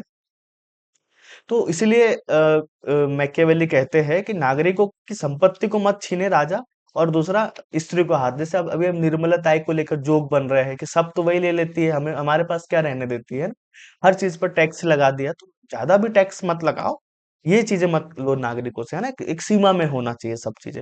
आगे कहते हैं कि मानव मस्तिष्क भूतकाल की पूजा करता है। ये कहते हैं कि भैया जो मानव है ना, वो कुल मिला के ना अपने अतीत में रहता है। मानव भूतकाल की पूजा करता है और वर्तमान में हमेशा रोते रहता है, यार मेरे पास ये नहीं है, वो नहीं है, और भविष्य की चिंता करते रहता। तो ये मानव को बोलते हैं कि मानव बड़ा विचित्र प्राणी है, ये हमेशा एक भूत में रहता है, जो हो गया उसके विषय में सोचते रहता है, जबकि उसका कोई अर्थ नहीं है कि काश ऐसा कर लिया होता तो ऐसा होता। वर्तमान की आलोचना करता है कि मेरे पास ये नहीं है, वो नहीं है ना। और भविष्य की चिंता करते रहता है, तो सुखी नहीं है, एक तरीके से स्वार्थ को देखते रहता है। जो द डिस्कोर्सेस ऑफ लिवी में टिप्पणी करता है कि सभी पुरुष या सभी मानव बुरे हैं, बस बात ये है कि हमको मौका नहीं मिला ना। ये डायलॉग भी आपने सुना होगा कि हर कोई चोर है, पर कब तक के नहीं है, जब तक उसको मौका नहीं, बस मौका नहीं मिला उसको ना। हर कोई चोर है, बस उसको मौका नहीं मिला। तो वही बात यहाँ पर कह रहे हैं मैकियावेली, मानव, सभी मानव बुरे हैं, सभी पुरुष बुरे हैं, बस उन्हें अवसर मिलता है, जब भी उन्हें अवसर मिलता है सातिर स्वभाव को प्रदर्शित करते हैं। और मानव के बुरे होने की जड़ क्या है, तो उसका अडिग स्वार्थ, उसका जो स्वार्थ है वही मानव को बुरा बनाता है ना। मैकियावेली के अनुसार राजनेता के प्रेरक उद्देश्य सदैव अहंकारी होने चाहिए। तो इसी तरीके से सलाह देते कि जो राजनेता होते हैं वो भी बहुत अहंकार से युक्त होकर बात करे, और राजनेता हमेशा शक्ति चाहता है और जनता सुरक्षा। अगर आपने देखा होगा ना कि जो जो राजनेता बहुत अहंकार से बात करता है, एक तरीके से जनता कहीं ना कहीं उनकी पागल हो जाती है उनके पीछे। तो ये भी वही राय देते हैं मैकियावेली की राजा को हमेशा अहंकारी होकर बात करना चाहिए, और राजनेता ज्यादा से ज्यादा शक्ति प्राप्त करे, और तो राजनेता शक्ति ही प्राप्त करना चाहते हैं और जनता सुरक्षा चाहती है, तो जनता के संपत्ति को सुरक्षा प्रदान करे, तो इस तरीके से राज्य स्थायी हो जाएगा ना। राज्य पे कोई खतरा ही नहीं आएगा। जहां प्लेटो व अरस्तु राजनीति को सहयोग, अच्छाई व जैविक अन्योन्याश्रिता, मतलब अन्योन्य आश्रिता, इंटर इंडिपेंडेंस मानते हैं, है ना। प्लेटो अरस्तु क्या मानते हैं राजनीति को, कि सहयोग हो, है ना, अच्छाई हो, वहां जैविक एक दूसरे पर हम आश्रित हो, मतलब एक दूसरे पर डिपेंड हो वाली गतिविधि मानते हैं। तो मैकियावेली क्या मानता है कि राज्य नहीं भैया, मैं राज्य मुख्य बना है शक्ति के लिए संघर्ष, है ना। राजनीति मुख्यतः क्या है, शक्ति के लिए संघर्ष है। मुख्यतः जो हमारे मैकियावेली है, वो शक्ति राजनीति को ही मान महत्व देते हैं। वो कहते हैं कि मानव नैतिक तर्क की बजाय जुनून के अनुसार कार्य करता है, मतलब पैशन के अनुसार कार्य करता है मानव। ऐसे चार जुनून है जो मानव व्यवहार को नियंत्रित करते हैं। मानव पर अपने विचार देते हैं मैकियावेली, और बोलते हैं कि जो मानव है ना केवल अपने जुनून के अनुसार कार्य करता है। और ऐसे चार तरह के जो जुनून है वो मानव व्यवहार को नियंत्रित करते हैं। तो कौन से तरीके के चार तरीके के जुनून है? तो देखो, एक है प्रेम। मतलब आप पूरे मानव समाज को समझिए, मैकियावेली कैसे समझता है कि मानव को हम चार तरीके से नियंत्रित कर सकते हैं जो उसके जुनून है। एक तो मानव प्रेम से नियंत्रित होता है ना, उसका व्यवहार। दूसरा घृणा से, अगर प्रेम से चाहो तो आप मानव से कुछ भी करवा सकते हो। दूसरा घृणा, अगर उसका कोई दुश्मन है तो उसकी उसके लिए भी उससे कुछ भी करवा लो। तीसरा भय, जिससे मानव प्रभावित हो, भय से भी व्यक्ति से कुछ भी कराया जा सकता है। चौथा है उसकी बेइज्जती करके। तो ये 4 तरह की चीज़ें हैं जो मानव को सबसे ज़्यादा प्रभावित करती है, ठीक है? मतलब किसी ने, आपने देखा ना, किसी व्यक्ति की अगर बुराई कर दी, उसका तिरस्कार कर दिया, जैसे कौटिल्य का तिरस्कार किया हमारे महापद्मानंद ने, है ना? तो कौटिल्य ने उसकी ऐसी-तैसी कर दी। तो वही समझिए कि 4 फैक्टर होते हैं मानव स्वभाव के जो सबसे ज़्यादा प्रभावित करते हैं। मैकियावेली का मानना है कि प्रिंस को प्रेम व भय को बढ़ावा देना चाहिए तथा घृणा व अवमानना से बचना चाहिए। तो यही कारण है कि मैकियावेली अपने राजा को सलाह देते हैं कि भैया जो प्रिंस है उसको प्रेम व भय को बढ़ाना चाहिए। मतलब एक तो प्रजा को प्रेम से हैंडल करना चाहिए, अगर तब नहीं माने तो भय से हैंडल करे, पर इनका सहारा नहीं ले, घृणा अवमानना से, क्योंकि ये बहुत ज्यादा नकारात्मक तरीके से व्यक्ति को प्रभावित करती है ना। प्रिंस को एक ही कला अच्छी तरीके से आना चाहिए, वह है सैन्य कला। राजनीति केवल सत्ता पाने और रखने के बारे में है। ये कहते हैं कि भैया राजा को शासन चलाना है तो राजा क्या करे, उसको एक कला बहुत अच्छे से आनी चाहिए, वह है सैन्य कला, जिसको आर्ट ऑफ वॉर इन्होंने कहा, है ना। क्योंकि सत्ता रखने के बारे में ही राजनीति है और राजनीति बनाने के लिए उसको सैन्य कला आनी चाहिए, है ना। अतः आवश्यक नहीं है कि एक अच्छा राजा अनिवार्य रूप से एक अच्छा व्यक्ति भी हो। ये बोलते हैं कि अच्छा राजा का जरूरी नहीं है कि अच्छा व्यक्ति वो हो, बस वो अच्छा शासन कला में दक्ष हो, मानव को नियंत्रित करना जानता हो, तो वो राजा बन जाएगा। मैकियावेली व हॉब्स का साम्य है मानव चरित्र के संदर्भ। जैसे मानव स्वभाव को मैकियावेली भी बुरा मानता है ना, उसी तरीके से हमारे जो हॉब्स जी है वो भी मानव को बहुत बुरा मानते हैं ना। तो दोनों के विचार इन चीज को लेकर समान देखने को मिलते हैं। अब बात कर लेते हैं भैया, हमारे जो व्यक्ति है जिनका नाम है मैकियावेली ने शासन कला के संबंध में क्या कहा है। तो इन्होंने शासन कला को लेकर ना नराश्व की अवधारणा दी है, मतलब कि नर प्लस अश्व। ये इन्होंने कहाँ से लिया है? जो यूनानी पौराणिक कथाएं उस समय थी, जिसमें दो चरित्र थे, चिरान व सेंटोर। इसको आगे समझते हैं ना। इस अवधारणा के मानव, मतलब इस अवधारणा से वो समझाया है उन्होंने कि जैसे देखो, जो शासन होता है ना, उसमें नर भी होना चाहिए, तो राजा में नर के भी गुण होना चाहिए कि वो नर से भी सीखे, और जो है अश्व मतलब जानवरों से भी सीखे। तो इसमें कहते हैं, शासन कला पढ़ रहे हैं हम मैकियावेली को, तो देखिए मैकियावेली कह रहे हैं कि राजा को शेर व लोमड़ी की तरह होना चाहिए, मतलब नर प्लस अश्व होना चाहिए ना। यही नराश्व की अवधारणा है कि मानव की तुलना जानवरों से करते हैं। तो राजा को शेर व लोमड़ी की तरह होना चाहिए, मतलब शेर की तरह ताकतवर और लोमड़ी की तरह चालाक होना चाहिए। क्योंकि मानव स्वार्थी व डरपोक है, वह शक्ति की भाषा समझता है।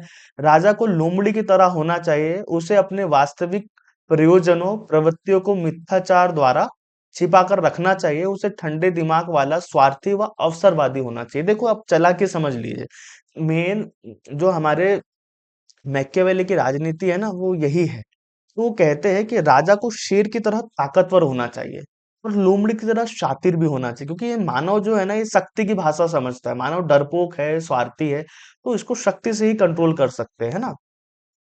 तो उसे अपने जो भी राजा के जो वास्तविक प्रयोजन होते हैं उसको छुपा कर रखना चाहिए।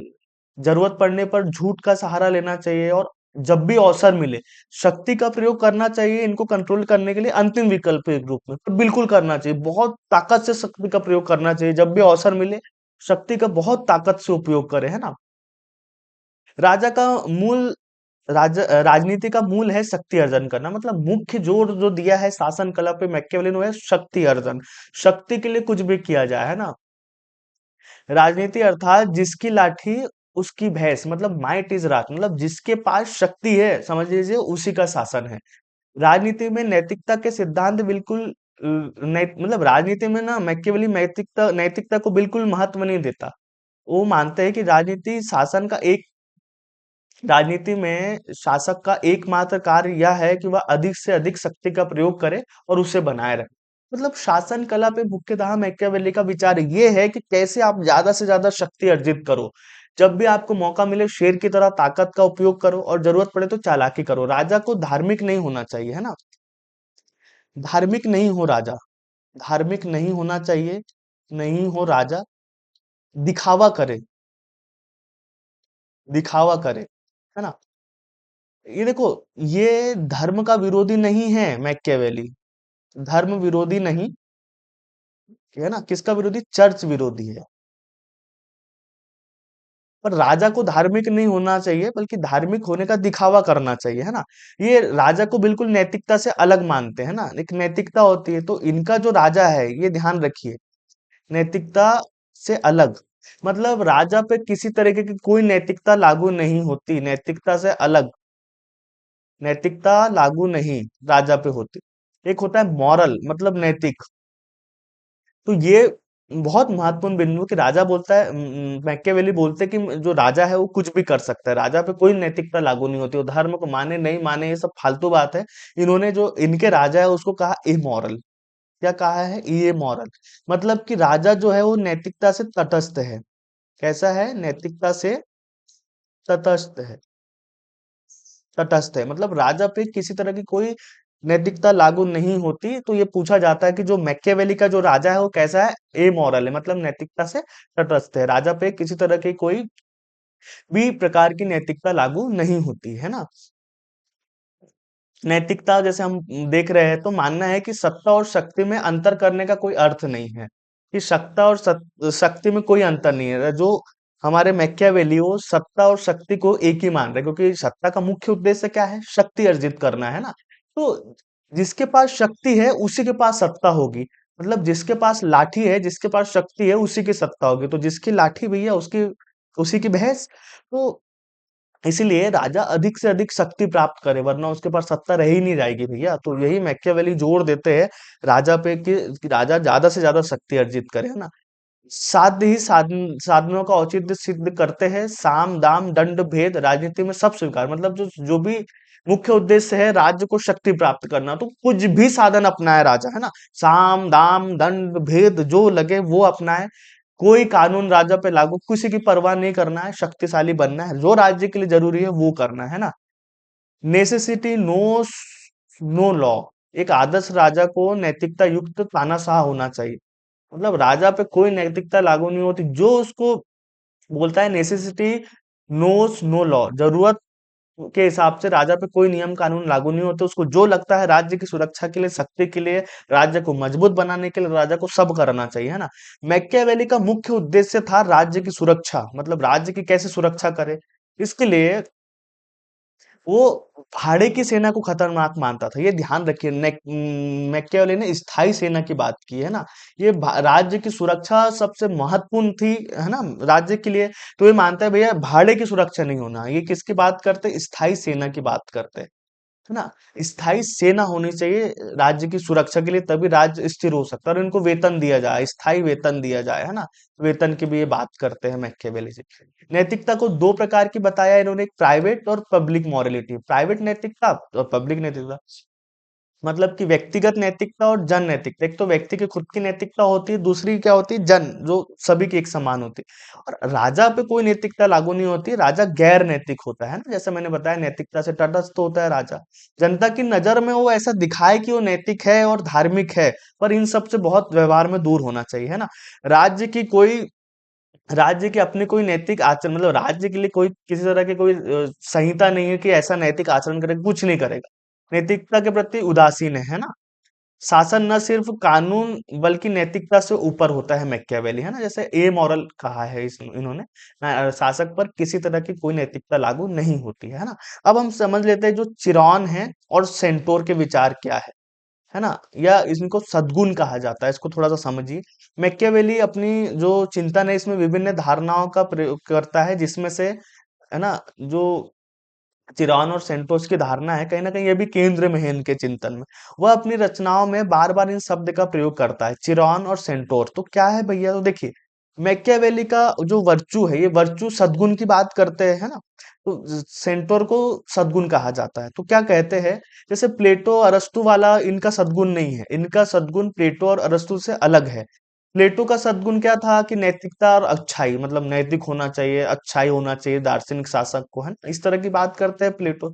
जबकि मैकियावेली का अलग है, मैकियावेली का वर्चू क्या है, युद्ध जैसा, है ना, पुरुष के अकॉर्डिंग है, युद्ध करने वाला हो, जैसे शक्ति अर्जित करना, इस तरह के सद्गुण की बात करते हैं। इनके सद्गुण जो है वो साहस और बुद्धि के रूप में है ना, साहस और बुद्धि के मिश्रण को ये वर्चू मानते हैं, उसका प्रतीक है मैकियावेली का सद्गुण। तो जो इतावली शब्द है वर्चू, इसका अर्थ होता है गुण व कौशल जो किसी व्यक्ति को भाग्य के प्रहारों का सामना करने और किसी भी माध्यम से उन पर काबू करने में सक्षम बनाता है। मतलब जो इटली भाषा का जो वर्चू का मतलब है, जो मैकियावेली प्रयोग करते हैं, उसका मतलब है कि व्यक्ति के अंदर जो गुण होता है, जो कौशल होता है, जिससे वो भाग्य में आने वाली बुरी चीजों का सामना करता है और उस पर काबू करता है, उसको इन्होंने वर्चू कहा है। यह सफलता, शक्ति, यश प्राप्ति को जीवन का साध्य मानता है। ये वर्चू क्या मानता है कि जीवन में हमको शक्ति, सफलता, यश प्राप्त करनी है ना। अतः वर्चू उन गुणों का मिश्रण है जो इस साध्य की प्राप्ति में सहायक है। तो भैया वर्चू क्या है, जो साहस, सफलता, है ना, जीवन में शक्ति, यश, सफलता प्राप्त करने में सहायक है, उन सभी का जो गुणों का मिश्रण है वर्चू, है ना। अ, ये वर्चू है, वर्चू वीरता, शक्ति, बुद्धि, बल, है ना, जो वर्चू है वो वीरता, शक्ति, बुद्धि, बल, इसी के साथ साथ गणतंत्री जो व्यवस्था है उसमें वर्चू नागरिकों में होता है ना। वर्चू का मतलब हो गया, आप समझ गए, वीरता, शक्ति, बुद्धि, ये सब होना चाहिए। गणतांत्रिक व्यवस्था में वर्चू नागरिकों में होता है ना। ये क्या कहते हैं कि जो गणतंत्र वाली व्यवस्था है उसमें जो वर्चू होता है वो किस में होता है, वो नागरिकों में होता है। गणतंत्रात्मक व्यवस्था में वर्चू किसमें होता है, नागरिकों में होता है। परंतु राजतंत्र के मतलब जबकि राजतंत्र में प्रिंस के पास, देखो दो बात कर कि जो पहले मैं बता भी चुका हूँ, क्योंकि जो गणतंत्र है, जो अपनी book the discourses on living में बात करते हैं, तो गणतंत्र में वर्चू नागरिकों के पास होता है। पर द प्रिंस में बात करता है, द प्रिंस में वर्चू किसके पास होता है, तो वो होता है प्रिंस के पास, है ना। वर्चू का मतलब क्या हुआ, प्रिंस का वर्चू मतलब बुद्धि, बल है, यानी चिरान या सिंटोर, आधा मनुष्य आधा पशु, वही गुण की उसको आधा लोमड़ी की तरह शातिर होना चाहिए और शेर की तरह ताकतवर होना चाहिए। इसका नैतिकता से ज्यादा संबंध नहीं है उस तरीके से, है ना। चिरान बुद्धि और सेंटोस शारीरिक बल का पर्याय है।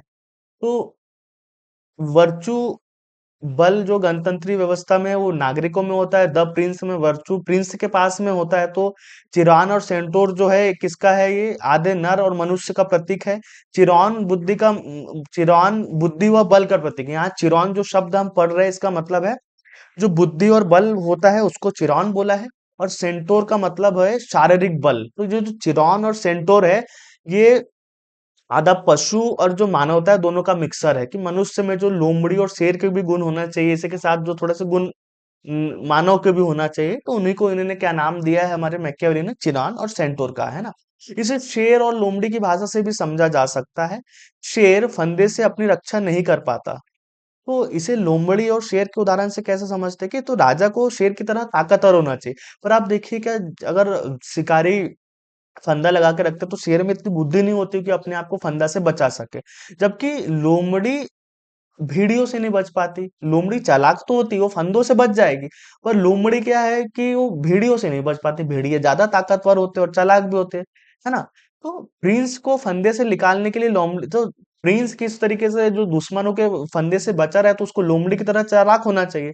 और भेड़ियों को भगाने के लिए उसको शेर की तरह होना चाहिए, क्योंकि शेर भेड़ियों को भगा देता है। तो यही गुण है कि हिरान और सेंटोर किसमें होना चाहिए, राजा में होना चाहिए, है ना। तो एलाइट जो सिस्टम होता है, जो अभिजनवादी व्यवस्था होती है, इटालियन समाजशास्त्री जैसे विल्फ्रेड पेरेडो जो है ना, विल्फ्रेड पेरेडो है, आप इसको इन आगे पढ़ेंगे, इन्होंने एलिट थ्योरी दी है। तो अभिजनवादी जो एलिट सिस्टम में है ना, विल्फ्रेड पेरेडो अपने सिद्धांत देते हैं, वो भी शेर और लोमड़ी के गुणों वाली जो व्यवस्था है उसको कहीं ना कहीं अपनाते हैं और उसको मानते हैं। यही बात यहाँ पर कह रहे हैं। तो यही है चिरौन और सेंटोर, जिसमें मानव की तुलना जो पशु के अच्छे गुण हैं उनसे की है। उसके माध्यम से समझाया है कि किस तरीके से राजा अपनी रक्षा कर सकता है ज्यादा से ज्यादा, है ना। अगला, इस अवधारणा के तहत हम निम्न बिंदु को समझे, चिरान और सेंटोर की जो अवधारणा हम देखते आ रहे हैं उससे आप इन बातों को समझ सकते हैं कि जो भाग्य है, भाग्य एक स्त्री के रूप में, फॉर्चून एज अ वुमन, इसको आगे समझते कि भैया भाग्य स्त्री के रूप में कैसा है ना। दूसरा बिंदु निकल के आ रहा है चिरौन और सिंटोर की धारणा से, पहले तो आ गया भाग्य एक स्त्री के रूप में, ये पहला बिंदु हमारा है ना। दूसरा परिवर्तन का सिद्धांत, और तीसरा है सद्गुण का किला, virtue, a fort of virtue. तो देखो, वर्चू का अर्थ है वह गुण और कौशल जो किसी व्यक्ति को भाग्य के प्रहरों का सामना करने और किसी भी माध्यम से उन पर काबू करने में सक्षम बनाता है ना। भाग्य मतलब समझ गया आप। वर्चू, वर्चू क्या है कि ऐसा कौशल या ऐसा गुण है जो किसी व्यक्ति को, जो भाग्य से मतलब हमारे नसीब से जो भी चीजें आती है, सुख दुख सबको सामना करने के लिए काबिल बनाता है, तो ये वर्चू हो गया है ना। अब यहाँ देखिए, जो वर्चू है इसको स्त्री माना है ना। यहाँ पर वर्चू को स्त्री माना है, यहाँ पर जो है भाग्य को स्त्री माना है ना। सद्गुण, फॉर्चून को स्त्री माना है और वर्चू को पुरुष माना होगा। ऐसा मान लीजिए आप, भाग्य को स्त्री मान लीजिए, है ना। और जो वर्चू है, वर्चू को क्या मान लीजिए आप, पुरुष मान लीजिए। राजनीति में वर्चू का वही स्थान है जो यौन क्रिया में पुरुष का है, ठीक है। जैसे मैकियावेली कहता है भाग्य जो है ना, फॉर्चून, तो भाग्य कैसा है, एक स्त्री की तरह है, एक स्त्री के समान है, और वर्चू पुरुष की तरह हमने माना है। तो भाग्य एक स्त्री के समान है, आप उस पर विजय पाना चाहते हो तो उस पर जबरदस्ती कब्जा कीजिए। वह स्त्री के समान, जैसे युवाओं, सावधान व तेज लोगों के नियंत्रण में ही आ सकता है। यहाँ इन्होंने भाग्य की तुलना स्त्री से की है ना। और वर्चू जो है उसको उन्होंने पुरुष माना है। तो अगर आप भाग्य को अपने नियंत्रण में करना चाहते हो, जैसे कि स्त्री होती है ना, आप उसको विजय पाना चाहते हो, तो उस पर विजय कौन पा सकता है, जो उसी के समान युवा हो, सावधान हो, तेज हो, वो उसी के नियंत्रण में आ सकती है। तो यही इनका मतलब आगे समझाया है हमारे किसने, हमारे मैकियावेली जी ने समझाया है ना। तो इस तरीके से आपको समझना है इन चीजों का। इसका मतलब इसका मतलब ये है कि जो भाग्य व सफलता की देवी चपला है, परिवर्तन अवश्य भामी। तो जो भाग्य है, इसका मतलब ये हुआ कि भाग्य और सफलता की देवी क्या है, चपला है, और परिवर्तन होते रहता है, ये भाग्य और सद्गुण में परिवर्तन होते रहता है। अतः वही व्यक्ति सफल हो सकता है जो भाग्यवादी व निष्क्रिय नहीं, बल्कि कर्म, अ, कर्मठ, सक्रिय व सद्गुणी हो। इस प्रकार भाग्य वर्चू का घनिष्ठ संबंध होता है। तो इसके माध्यम से मैकियावेली यही समझा रहा है कि वही व्यक्ति सफल हो सकता है जो सक्रिय होता है ना, और जिनके पास सद्गुण होते हैं। तो इसी तरीके से भाग्य वर्चू का संबंध इन्होंने समझाया है। अब भाग्य की तुलना मैकियावेली उस पहाड़ी व जंगली झरने से भी करते हैं जो मैदानों में बाढ़ लाता है।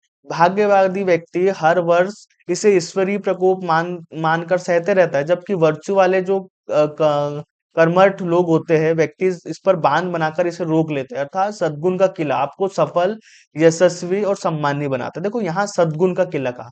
अब ऐसा समझिए कि भाग्य जो है ना, उसकी तुलना मैकियावेली एक झरने से करते हैं ना, जंगली झरने से। वो कहते हैं कि जैसे जंगली झरने से वो भाग्य की तुलना कर रहे हैं मैकियावेली, और कहते हैं जैसे मैदानों में हर साल जो झरना है वो बाढ़ लाता है। तो भाग्यवादी जो व्यक्ति होते हैं, जो भाग्य के भरोसे बैठे रहते हैं ना, स्त्री की तरह, वो समझते हैं कि ईश्वर की मर्जी से आ रहा है। जबकि जो पुरुष की तरह वर्चू होते हैं ना, वो कमठ व्यक्ति, वो इस झरने पर बांध बना देते हैं और उस प्रलय को रोक लेते हैं। तो इसी तरह इसी को सद्गुण का किला कहा है ना। तो अगर आपको सफल और यशस्वी बनना होगा तो आपको कर्मठ बनना होगा, आपको काम करना होगा, बुद्धि सक्रिय रहना होगा। यही हमारे मैकियावेली का सिद्धांत है एक तरफ से। तो निष्कर्ष यह है कि जीवन में राज व्यवस्था में परिवर्तन व संकट आते रहते हैं। तो इतनी जो कहानी हमने पढ़ी अभी तक, उसका सार ये है भैया कि जीवन में जैसे बहुत सारे ऊंच नीच उतार चढ़ाव आते हैं, वैसे ही राज्य व्यवस्था है, इसमें बहुत सारे संकट आएंगे, है ना। भाग्य, फॉर्चून, है ना, स्त्री की तरह रूठा रहता है। मतलब जैसे स्त्री बात बात पे रूठ जाती है, तो हमारा नसीब रूठ जाता है, तो परेशानी आते रहती है। तो अब पुरुष क्या करेगा, जिसके पास में वर्चू है, वो हाथ पे हाथ धरे बैठे रहने के बजाय साहस, है ना, कर्मठता और परिश्रम बुद्धि का विकास करे और उस पर विजय पाले। यही सिद्धांत है मैकियावेली का। इसका मतलब यही है, जो व्यक्ति जीवन की बदलती परिस्थितियों के अनुरूप अनुरूप अपनी कार्य प्रणाली व चरित्र को बदल सकता है, ऐसे व्यक्ति का भाग्य हमेशा प्रबल रहता है। मतलब मैकियावेली जी ये कहना चाहते हैं कि भाग्य जो है ना भैया, उसका निर्माण आप खुद करते हो। भाग्य आपके हाथ में है, जो हमारा नसीब है, जो फॉर्चून है, वो स्त्री की तरह है, जिसको जीतने के लिए आपको ताकतवर होना पड़ेगा, सक्रिय होना पड़ेगा, कर्मठ होना पड़ेगा, तब आप उसको जीत सकते हो। तो जो व्यक्ति जीवन में जैसे भाग्य, जैसे जो महिला है समझो, भाग्य से तुलना की वो रूठती रहती है, जैसे भाग्य बहुत सारी परेशानी उतार चढ़ाव लेकर आएगा, तो आपको बदलते हुए इन सब चीजों को, आती हुई चीजों को सामना करने के लिए हमेशा सक्रिय रहना होगा, है ना, अपने को आपको बदलते रहना होगा और संघर्ष करते रहना होगा, तो आप भाग्य पर विजय पालेंगे, यही भाग्य की अवधारणा है। अब हम देखते हैं अंत में, है ना, महत्वपूर्ण कथन देख लेते हैं कि मैकियावेली को लेकर जो बड़े बड़े हमारे स्कॉलर हुए हैं, जो थिंकर हुए हैं, उन्होंने किस तरह की बात कही है। तो देखिए, एक क्विंटन स्कनर्जी हुए हैं, इन्होंने क्या कहा, इन्होंने कहा मैकियावेली को 17वीं सदी के नौ रोमनवादियों का बौद्धिक धर्म पिता कहा है। क्विंटन स्किनर ने कहा, क्या कहा है मैकियावेली को, 17वीं सदी के नौ रोमनवादियों का बौद्धिक बौद्धिक धर्म पिता कहा है। स्किनर ने इनको 17वीं शताब्दी में नौ रोमनवादियों का बौद्धिक पिता कहा है मैकियावेली को। इसी तरीके से बेंडिक स्पिनोजा एक थिंकर है ना, एक स्कॉलर है, इन्होंने मैकियावेली को कहा है कि मैकियावेली जनता का मित्र है क्योंकि इसने प्रिंस का पर्दाफाश किया है। बेनेडिक्ट स्पिनोजा ने मैकियावेली को जनता का मित्र कहा है क्योंकि इसने द प्रिंस का पर्दाफाश किया है, उसकी सच्चाई हमारे सामने लाई है। सेबाइन कहते हैं कि पुनरुत्थान रेनेसां की भावना सर्वाधिक प्रखर रूप में मैकियावेली के चिंतन में अभिव्यक्त हुई, क्यों ये भैया रेनेसां का जो रूप है वो हमारे मैकियावेली में दिखाई देता है, ये सेबाइन कहते हैं। फोस्टर जी कहते हैं कि राजनीतिक सिद्धांत के क्षेत्र में मैकियावेली पुनर्जागरण का प्रतिनिधित्व करते हैं। फोस्टर जी क्या कहते हैं कि राजनीतिक सिद्धांत के क्षेत्र में मैकियावेली पुनर्जागरण का प्रतिनिधित्व करते हैं, मतलब कि वो बताते हैं, उनको देख लो, उनकी जो बातें वो पुनर्जागरण से प्रभावित है। प्रोफेसर डनिंग मध्य युग व आधुनिक युग का विच्छेद करने वाला प्रथम विचारक इनको मानते हैं, और नए युग का शिशु कहते हैं, आधुनिक युग का शिशु, इन युग का शिशु कहा है इन्हें प्रोफेसर डनिंग ने। ठीक है। प्रोफेसर जोन्स क्या कहते हैं, ने मैकियावेली को राजनीतिक सिद्धांत वादी ना मानते हुए आधुनिक राजनीति के सिद्धांत के पिता के रूप में विभूषित किया। प्रोफेसर जोन्स ने इनको एक सिद्धांतकारी ना मानकर आधुनिक जो राजनीतिक सिद्धांत है उनके पिता के रूप में स्वीकार किया। तो भैया ये थे हमारे मैकियावेली जी, है ना। तो मैकियावेली की राजनीति को आप मुख्य रूप से समझ गए, बहुत सारे विचारों को इनके हमने बहुत गहराई से समझने की कोशिश किया है, कि बहुत सारे कॉन्सेप्ट है, चीजें हैं, उनको बार बार मैंने दोहराया है ताकि मैकियावेली पे आपके विचार क्लियर हो, कहीं ना कुछ कुछ कहानी, किससे कुछ बातें इनके आपके दिमाग में बैठे। जैसे कौटिल्य का योगदान हमारे भारत में है, उसी तरीके से मैकियावेली ने पूरे राजनीति विज्ञान में यथार्थवाद को बहुत विस्तृत रूप दिया है, बहुत अच्छे तरीके से एक राज्य को शक्तिशाली बनाने की बात की है। तो बेसिकली जो एक बार देख लेते हैं कि मैकियावेली ने मुख्यतः शक्ति राजनीति की बात की है, राजा को शक्तिशाली कैसे होना चाहिए उसकी बात करते हैं, है ना। इसके अलावा इन्होंने क्या क्या कहा है, थोड़ा सा और देख लीजिए मोटा मोटा। मुख्यतः आप देखेंगे इन्होंने संप्रभुता शब्द का प्रयोग किया, इसका श्रेय जाता है पहली बार, है ना, संप्रभुता शब्द का प्रयोग किया। इसके बाद में धर्मनिरपेक्षता शब्द का प्रयोग इनके चिंतन में मिलता है, राजनीति की जो देन है धर्मनिरपेक्षता की, ये बात करते हैं। राष्ट्रवाद का एक तरीके से बीज इनमें मिलता है ना। भाषा आधारित राष्ट्रवाद, भाषा आधारित राष्ट्रवाद के बीज इनमें मिलते हैं हमको। इसके अलावा इन्होंने स्थायी सेना की बात की, है ना, स्थायी सेना की क्या बात की हमने ये देखा। इसके बाद में ये राष्ट्रवाद की बात करते हैं, ये भी हमने देख लिया, इनके विचारों में इनका बीज मिलता है, संप्रभुता का बीज मिलता है, व्यवहारिक सिद्धांत इन्होंने दिए हैं, है ना, व्यवहारिक सिद्धांत और मॉरल, ए मॉरल है इनका, जो राजा है वो ए मॉरल है, मतलब कि नैतिकता से तटस्थ है, किसी भी तरह की नैतिकता जो है राजा पर लागू नहीं होती है। तो ये सारे विचार थे मैकियावेली के, जो हमने बहुत विस्तार से देखे। आशा है आपको बहुत अच्छे से समझ में नहीं आएंगे। अगर किसी तरह के डाउट है, चीजें भी आपको है, तो आप कमेंट करिएगा, हमारे कोर्स को ज्वाइन करिएगा कि ए टू जेड हम तैयारी बहुत अच्छे से करें, आपके एग्जाम से लेकर इंटरव्यू तक के विषय पे हम पकड़ बना के रखें और अब अच्छी सफलता आप प्राप्त करें। इसी कामनाओं के साथ हम मैकियावेली को यहीं समाप्त करते हैं। मिलेंगे अगली वीडियो में, जब तक के लिए आप अपना ध्यान रखिए, है ना, बहुत अच्छे से पढ़ाई करिए, और बस मिलते हैं अगली वीडियो में। जय हिंद। इसी के साथ वीडियो यहीं समाप्त करते हैं।